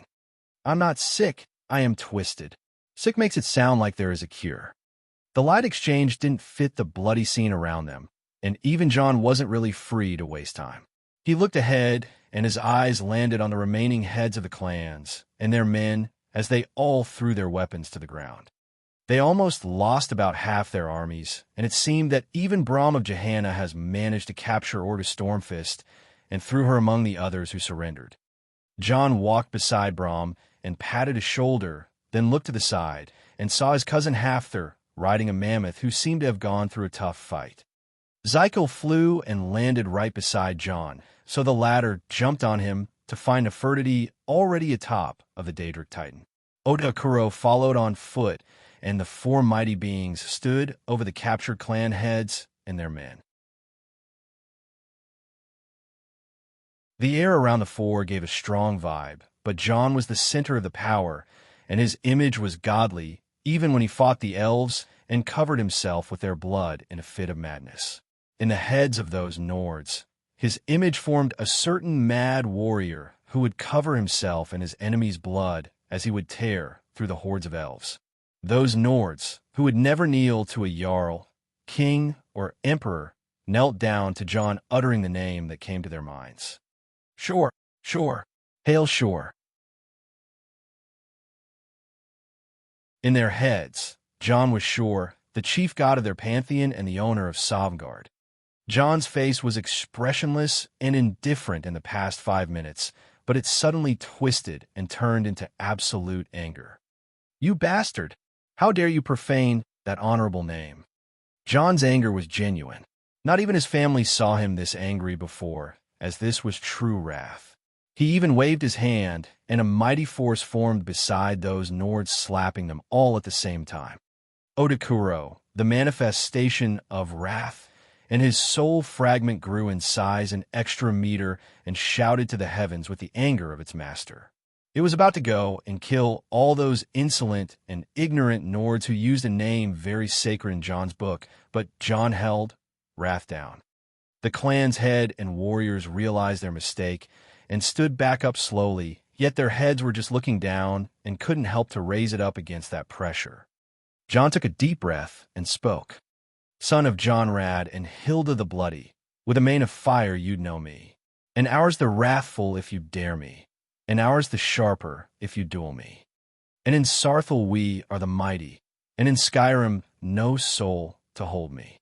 O people of the clans, O people of the schemes and plans, I, John Hild of Clan Firemane, greet you with blades and shackles. John's voice echoed through the land from the attacking clans to the defender forces, from Ulfric to Torig, from the living to the dead. John's greeted the people with the tone of the victor, but no response was uttered. John's glare burned them all and made the process breathing so hard. The one who was enraged as much as John was Alina. The Victor Lord is greeting you, and you don't respond. By kind, I teach you all your place like how the horses are tamed. Alina shouted. Those who were utterly silent loosened their tongues right away. The Nicker clan greets Lord John Hild. We, the Thornshield clan, greet the noble one John Hild Firemane. The Stormfists of Whiterun greet John Dare. The Krogger clan greets the Thane of Winterhold. Each clan spoke in line one after the other until all the 9 clans greeted back. John's death glare went away as soon as the clans responded. O people of the clans, I, who bear the lives of people on my shoulders, carry 2 blades, a blade of mercy and a blade of slaughter. As for the blade of mercy, it has fallen from me on the road, so I lost it. As for the blade of slaughter, then here it is. John took out Bloodskull. The people shivered at the sight of the blood-red sword. O people of the clans, I carry the evil deed with its burden and pay for it back with its equal, and I see the eyes of blunt greed and the necks of false pride among you. And I see heads that ripened, for it's time they are culled. And it's my right, and as if I can now see the blood flow between your fallen helms and your drenched beards. I, O people of the clans whose metal is schism and hypocrisy and degeneration, have learned through experience and saw the ultimate purpose as destiny spread its quiver and searched its arrows to find me the hardest and the gravest. So it shot me at you. Because you have fallen to temptation, delusions, and followed the ways of falsehood to the point that you marched with the Altmare to the sacred lands of Sarthal, wishing to join hands with them and set it aflame like how the Falmer did with Sarthal of Iskermore. By the high heavens, I would grind you for that how the stones of the quarry are ground and trample over you how the disobedient beasts are trampled over, and I would educate you with the sword, leaving the women widowed and children orphaned. And I swear on everything that is sacred in Daedric that I never drop a promise or let go of a word. Jon came to a halt as he looked down on those men who stood like the broken trees. This was the weight of the truth and the triumph of justice. No falsehood was in Jon's words regarding any of those dark clans' actions. Death was lurking towards their necks with merely some words said by a youth. From a beginning till now, they died from inside a dozen times each already. Some cried from the shame, and some cried from the unwillingness to be slaughtered like sheep, while the most kept their head low. O people of the clans, as for the blade of slaughter, then I'll drop it on those battlements, for it's only to defend what is dear. Jon turned around and tossed, Bloodskull, high in the air as it landed on the gatehouse of Sarthal, to stick itself in the wall, carrying a strong hint of Jon's godly powers. Jon turned around with a meaningful look in his eyes, asking one last question. O people of the clans, what say you I do with you? Jon's words were unexpected. They left a strange impression on everyone who heard them. None expected those words from any side. He is the victor and the ultimate one at that. Even with the High King present, he can't deny Jon how to deal with his captives unless a ransom is paid. What kind of situation was that? Was he mocking the loser, asking him to decide their own fate? That's not how things went. Still, there was a smart girl who looked up to Jon and replied to him after studying his eyes. Do us good, Orgus Stormfist shouted.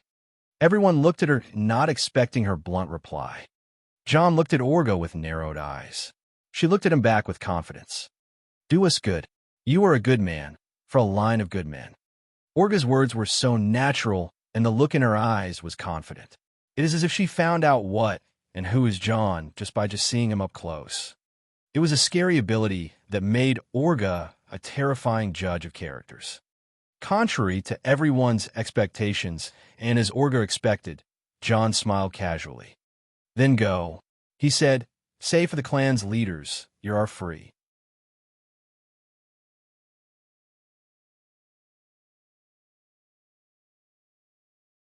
Chapter 396, Aftermath. Opening his eyes to the bright light coming through the clouds, Jon rose to sit up. He was surrounded by 3 beautiful girls who seemed to have fallen into a deep slumber after last night's experience. A day has passed since the Battle of Winterhold, and Jon has officially told everyone to screw off before heading home to his house with Ela and Alina. Then he picked up Jelinar and teleported to a nameless snowy island not far in the Sea of Ghosts. Then he released all of his divine power on that island, rending himself back to mortality and returning to his natural self. The state of immortality he was in was dangerous and couldn't be maintained, as he was borrowing an immense power from a large number of heartstones using the tool of Kagranak. If things went wrong, his body would have been disintegrated from the massive power he held. After all, one heartstone can fully resurrect a mortal if all the dangerous side effects were overlooked. Also, becoming a demi-Ada was too much for a mortal like Jon to handle. By all means, he wasn't ready or even strong enough. To gloss over the boring details of how the process happened, one must know that the original spirits, Etiada, are those of the Ada race who possess divine powers. Demi-Ada are also immortals and divine, but far less powerful than a regular Ada or an almighty Etiada, original spirit. Still, just like the normal Ada, a demi-Ada is possible to emerge by performing one of the 6 walking ways, not fully, as the Ada can't exist physically in Mundus. The 6 walking ways are the prolix towers, the Sigic endeavor, the song rewriting, the man telling, Chim, and transforming the scarab into a new man. The prolix towers are those towers that define the reality of the mundus, which were used by their builders to utilize the powers of the orbis and mimic the one true tower. Known towers are the white gold, green sap, snow throat, red mountain, walk brass, crystallic law, orichalc, and adamantia. The Sigic endeavor is the way of Saint Veleth, who showed the chimer how to ascend to immortality by the help of Bothia, and Mephala, who denied the falsehoods that the elven ancestor champion, Trinimac, said about Lorcan. The Sigic endeavor is the process of apotheosis by manipulating time itself. The goal of the endeavor is to experience Chim, and the two concepts are closely related. The song rewriting is the process of rewriting reality by the tonal manipulation, which happened with the case of the Dwemer, when Lord Cagranak tried to activate the Numidium and ended up wiping out his race. The man-telling is the way of the dead, which is to follow the steps of a certain Ada to the point of completely mimicking the Ada and becoming him/her. The same way Talos mantled Lorcan by leading his armies to fight the elves, and how the hero of Kvatch mantled Sheogorath. The Chim is one of the ultimate goals of apotheosis, and by its literal meaning, is royalty. It is a state of being which allows for escaping from all known laws and limitations and reaching some sort of realization about the nature of the universe and one's place in it, leading to a simultaneous comprehension of the full scope of existence as well as one's own individuality. The scarab that transforms into the new man is an obscure term, but the new man means a new dreamer, may mean the possibility of a birth of a new world altogether through ascending beyond the Godhead and becoming an amaranth. These are the secrets that were opened up to John through his 10 minutes experience a state of divinity. So which way did John use to reach that state? John's inner self was in a state of conflict about it.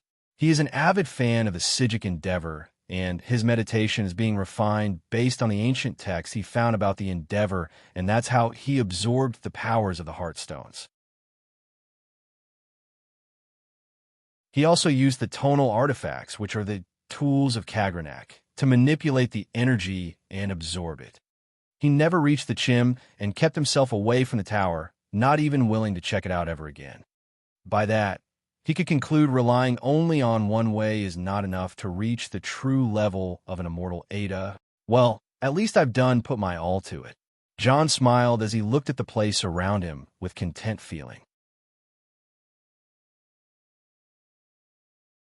This island he was in is supposed to be some snowy place in the Sea of Ghosts, but for some reason, it was now some sort of summer rainforest jungle.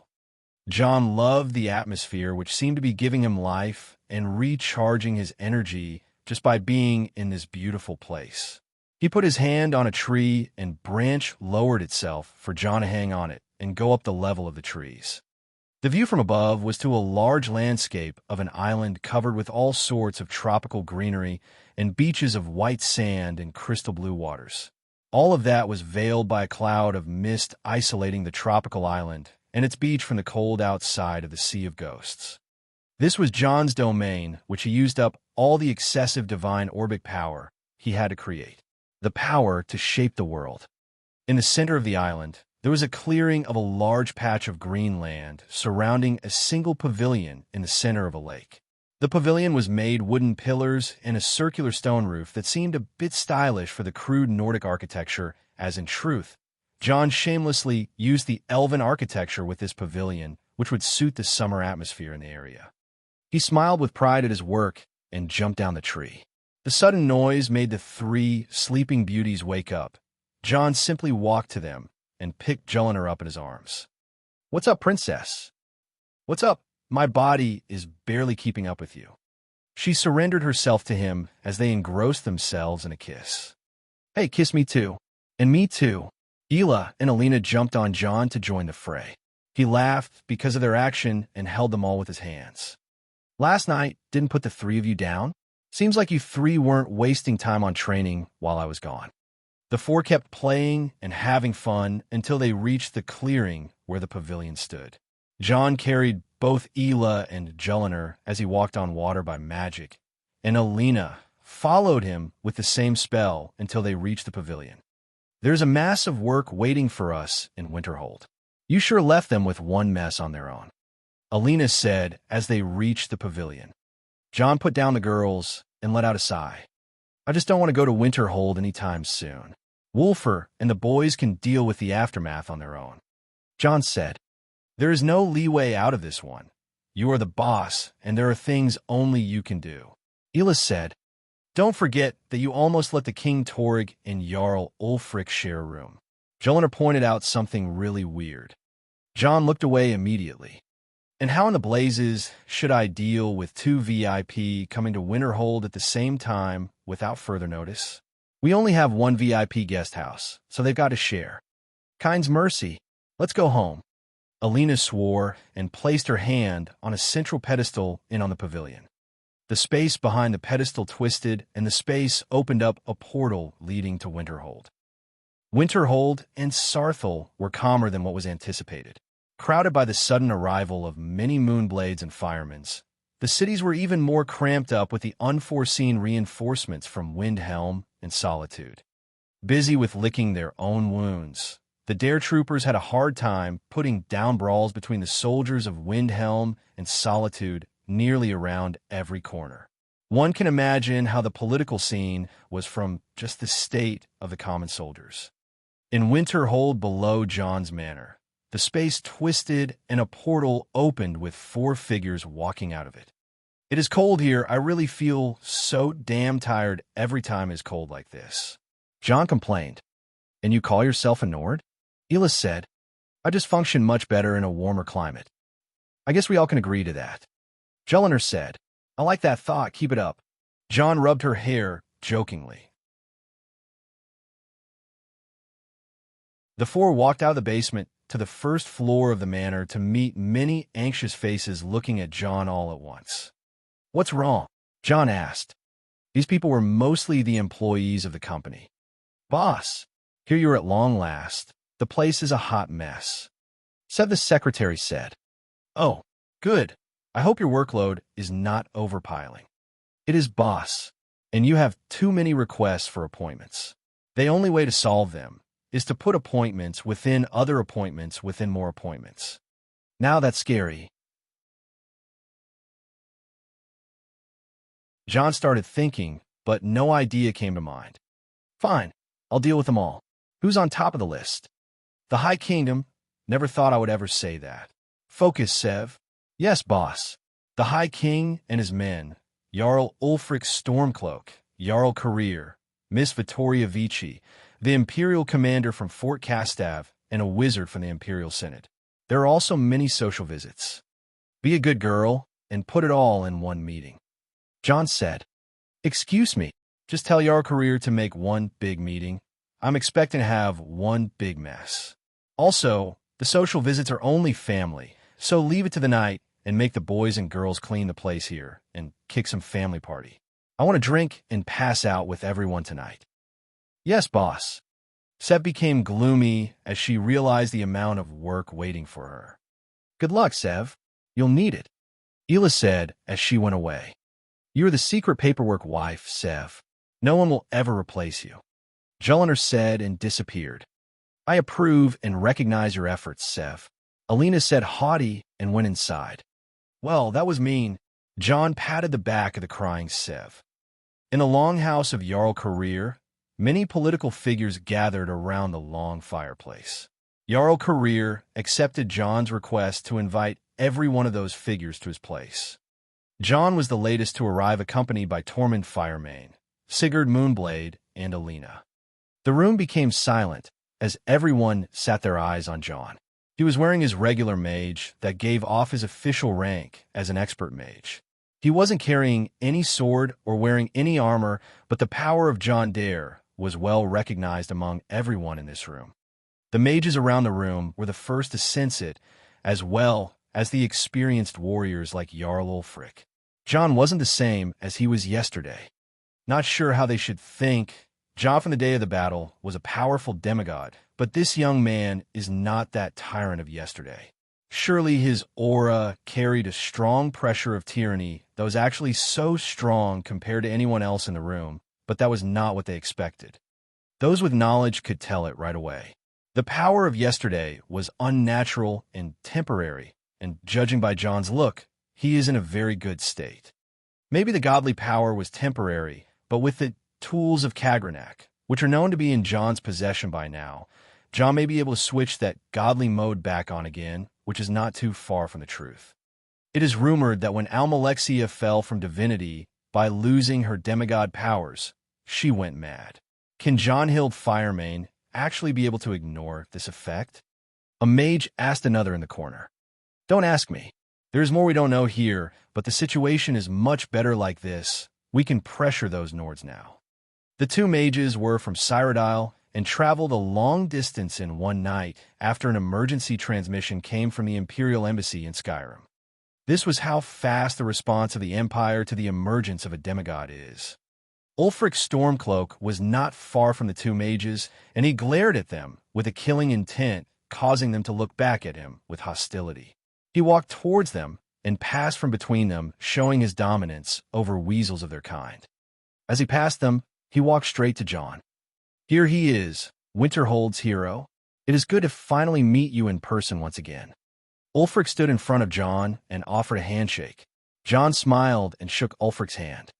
Likewise, Jarl Ulfric. Despite Ulfric distancing himself from John on a personal scale, and John calling Ulfric as Big Bad Ulfric, the two seemed to have a great deal of respect to one another as well as plans for each other. High King Torg saw the scene from a distance and narrowed his eyes. Both men are heroic and domineering, making him feel like the fool on the throne. Yet he knew better. There are the ones who would evade the storm and ones who would sail through it.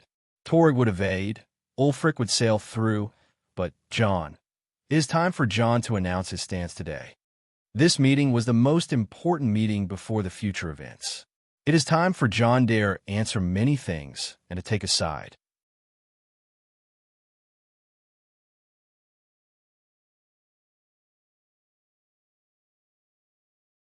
Chapter 397, Political Drama 1, Judgment. All seated, all offered drinks. All looked at each other weighting gains and losses. John was at the center of all seated, closest to the High King on the right row of seats.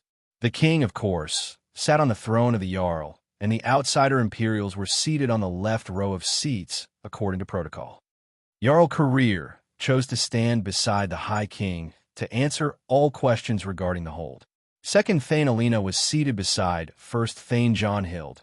Following her were the two great patriarchs, Tormund Firemane and Sigurd Moonblade. Jarl Ulfric Stormcloak remained at the other side of the hall as an outsider, standing in the shadow of a corner, eyeing everything. He may grumble whenever he sees Torg, but he wasn't looking to anyone other than John with complete focus and interest, giving John a series of goosebumps every now and then. John and Alina were like the most brilliant pair. John, who healed himself right away after gaining divine powers, was now back to his previous self, but his hair has grown a lot, reaching his back.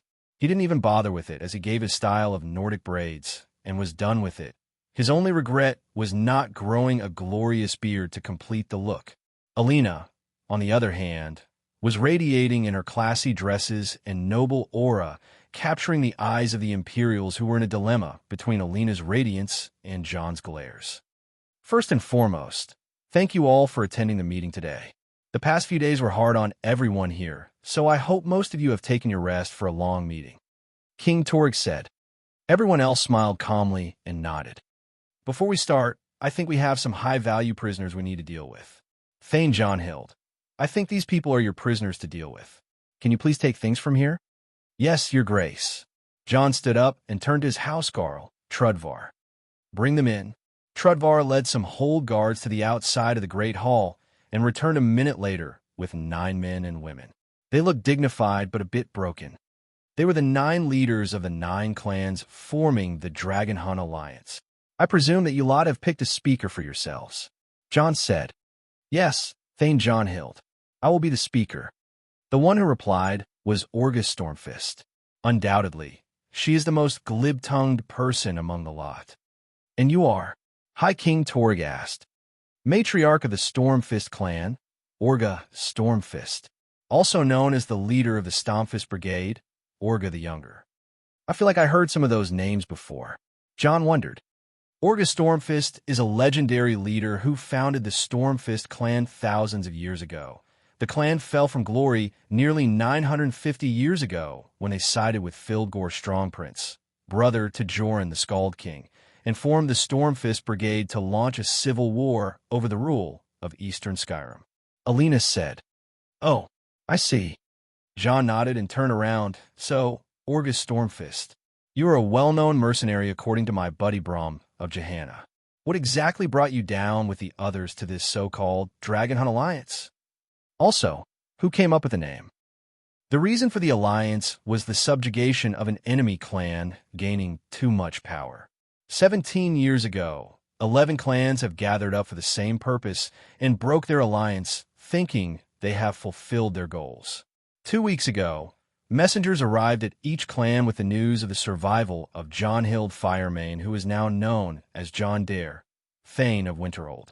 With the demise of 2 of the 11 clans, the Bloodsails and the Blackbone, the rest of the 9 decided to face the threat in one swoop, disguised as a bandit raid. And the Dragon Hunt Alliance was just a name brought by some drunken soldiers when Thane Jonhild was called a young dragon of Winterhold by Jarl Ulfric Stormcloak. "Oh, I am so flattered." John's expressions turned bright right away. The people were in loss of words how this guy kept acting childishly. "So, you said there were messengers arriving from some sort of source. Who exactly were they?" John asked. This question was really scary. Some of the Imperial diplomats were on their toes once John asked such a question. John's eyes scanned them one after the other, as he could tell that some of them were surely political allies with the Thalmor. The letters came from an anonymous source, but the elders of the clans could trace them back to Clan Fokihar, one of the darkest clans of Skyrim. Fokihar. Some Nords shivered for the word, and clearly, the High King and his men were well aware of the name. "Your Grace, can we please get an elaboration of who are those Fokihar folk?" "The Imperial Legate of Fort Castav, Sulla Trebatius. As you have heard, they're the darkest of the Nord clans, and they a true hidden clan. One that has severed contacts with the world hundreds of years ago, but they are very infamous and vile. They are vampires," Falk Firebeard said. "Then why the vigilance of Stender are not taking action against them?" The Legate asked. "What part of the true hidden clan don't you understand?" Fox said with annoyance. "Don't give me that crap. All of your clans are called hidden clans, and a bunch of them are in front of us here. The clans call themselves hidden because they do not follow the doctrine of the Empire. Some worship the ancient Nordic pantheon, some worship the Nordic pantheon, and some worship the Daedra, and that's why they stay hidden from Imperial cult. The ones who worship the Daedra are considered enemies to the rest of the world, and that includes the other clans of Nords, while ours keep contact with the world." Alina explained with a level-headed tone. "So those Fokihars can't be found? Just like that?" "The last known appearance of them was recorded in the Reach area about 10 days ago, when they clashed with the Firemans and kidnapped Mr. Jonhild Firemane over here. He is the last known man who came into contact with them." Suddenly, one of the Imperial mages spoke up. John narrowed his eyes. As he thought, a superpower like the Empire is not to be underestimated, and they have eyes on everything. "True," John casually replied. "Then you could have said something from a while ago." The Imperial legate stood up to face John with a frown. "Come on, Sulla. We can take this outside after this meeting is over." John replied to the Imperial legate mockingly. "John Dare, this is official business, so you better not obstruct us." "Interesting. You lot have a lot of balls, as it seems. Want to try? Don't tempt me, Imperial. I may not be as powerful as I was yesterday, but I am still John Dare. You and I go way back, so you better keep it zipped." John and Sulla Trebatius, the legate of Fort Castav, were at odds with each other for a very long time, ever since the founding of the Dare Dragon Company. Legate Sulla tried too many times to extort money from John, but the latter was as shrewd as a Breton and as calculative as Imperials. The provisions of Fort Castav tribute on Winterhold haven't increased a single grain of salt ever since the days before John's arrival to Winterhold. Moreover, John has completely cut Sulla's feet from Winterhold and stopped many unauthorized excavations Sulla ordered around the hold. John was actually very aware of Sulla's identity as a character from the game. By Fort E201, this man will desert from the Legion and become an explorer reaching very deep in the Dwemer ruins of Alftand only at the doorsteps of the legendary city of Blackreach. Now, as John was aware of Sulla's intentions, he wouldn't let him out of his post to stuck his nose where it doesn't belong. This was why Winterhold and the Imperial Legion of Fort Castav were always at odds. This isn't over, John Dare. It is. You just don't realize it yet. John was truly amused by the amount of the enemies he makes wherever he goes. The curse of the protagonist is truly marvelous. Thane Johnhild, you were the last to come across those vampires. Some of the righteous clans, like the Skyguard clan and the Goldfair clan, has a deep grudge with the Fokihar clan. Do you have anything that can help us with the case of the Fokihar clan? High King Torrig smoothened the atmosphere. Well, I was imprisoned by the Fokihar clan for quite some time. Nothing I'd wish to relive ever again. If you want to know the location of their castle, then I'd say it is really hard to tell, but as soon as I escaped their fort after employing their inner political strife to my favor, I found myself in a Daedric realm called Called Harbor. By the 8. Called Harbor. It can't be. Gods, this is serious. Everyone in the room reacted with a pale face. Of course, this was no small matter. How in oblivion did you escape that? Sybil Stentor asked. As most of you know about the damned prophecy that links me to 3 Elder Scroll, the head of the Fokihar clan, known as Lord Harkon, wanted to find those Elder Scrolls. I led them in a few mazes to recover an Elder Scroll, and, surprisingly, the tools of Kagranak. It was then when I devised a plan by breaking free from their spells and forcing them to all travel to Called Harbor. I then used the device they used to travel between the realms to come home and sabotage it from this side, where I found myself somewhere in the Sea of Ghosts, and then used some magic to contact my adoptive mother, Archwizard Nirina Arin, to pick me up. John made up some truths and had to hide up some other facts. The secrets he let out were nothing compared to his sole, fragmental artifact, Pride, which he used to escape. Wait, hold up. You sabotaged an artifact that can travel between the world and escaped a vampire den, just like that? An Imperial mage jumped up, not buying any part of the story. Yes, I also came across a Daedric Titan and struck a deal with him to fight for me. I think your report should contain that. Daedric Titans are the most dangerous kind of Daedric creatures ever recorded as far as you Imperials know, right? Yes, right? The Daedric Titan. There was that the mage realized he needed to link more dots in this accident. To sum things up, the Fokihar clan comes from Oblivion, and they have the ability to travel through realms, which makes sense why no one found them for so many years. Any more questions? None for now.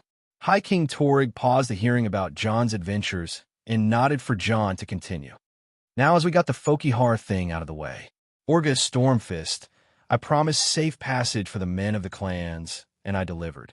You heads of the clans also delivered yourselves without any trickery, so I respect that. Another question, the force of high elves that aided you, what was their identity? John's question this time was right in the heart of the problem. He could notice the Imperials taking deep breaths, ready to stop any political drama from happening. Orga Stormfist was having a hard time here, but she noticed Alina looking at her. From the way her mouth moved, Alina was saying something to Orga which the latter understood, but was about to break into laughter. Orga cleared her throat and spoke loudly. The High Elves who aided us were a group of dark mages that we hired. I see. So we can use the heads of those elves to decorate the walls of Sarthal. John concluded right away. The move was completely unexpected to the Imperial mages. They all panicked in an instant. Their main goal as diplomats dispatched by the Empire is to wrap up the mess and suppress any political uprising that may lead to any unwanted conflict. The Empire had many preparations for the Thalmor, but a conflict of that kind may cause big trouble. They came to think that Jon will accuse the Thalmor of being the ones who attacked him and cause a mess, but the move that Jon made was to provoke the Thalmor to the extreme. The diplomats were prepared to face the former anticipation by saying that Jon or the clan had no physical proof that the Thalmor were involved in this, yet Jon knew better. Law and politics was his oldest area of expertise, and he was no stranger to playing dirty. If Jon desecrated the corpses of the elven archwizards, it wouldn't be just a political drama, it will be a full-on tomato war.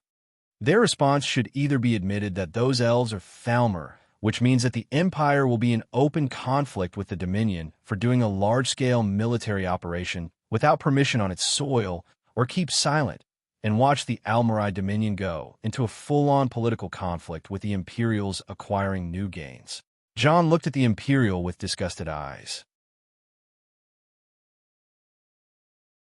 How on Nirn can they just accept to be the ones cleaning after their enemy's mess, and even go in cahoots with them? The Empire was really rotten to the core. Such an entity as the Empire should be cleansed from top to bottom, but Jon had nothing to do with that right now anyway. Jon just looked at Orga and spoke his judgment. Well, in the end, we don't have much to do with the elves. As the aggressors, I have every right to obliterate you lot, but I chose mercy for a very good reason. You fuckers are Nords, and killing you weakens Skyrim. The High King himself has traveled many miles across the kingdom to stop the pointless bloodshed. You fuckers are the core power of Skyrim. Whenever there is war, you are the first to answer under the banner of His Grace, the High King.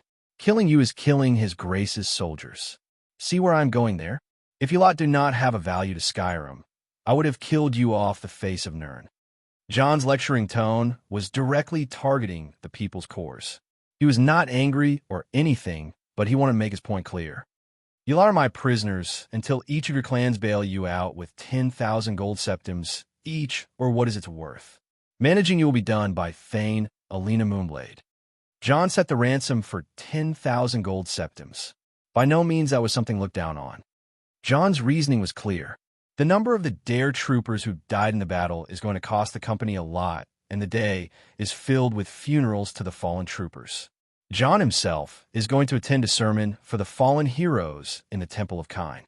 The leaders of the clans couldn't help but nod their heads in bitterness and see themselves out to be led to their prisons once again.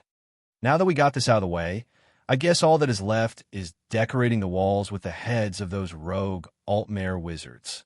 Jon said to provoke the Imperials. Wait, a voice called for Jon. I have a say in that. Thane of Winterhold. Everyone looked at the speaker for their eyes to almost drop out of their sockets.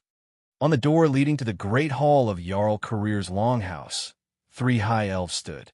A high elf in an Imperial Legion armor, and another in a bard robe. The two distanced themselves from the third, which was the one who just called for Jon. A female high elf in an expensive-looking Thalmor robe. It was none other than First Ambassador Elenwen. You're tuning in to the Warrior Lore YouTube channel. Don't forget to subscribe and join us on this journey to catch the most captivating stories.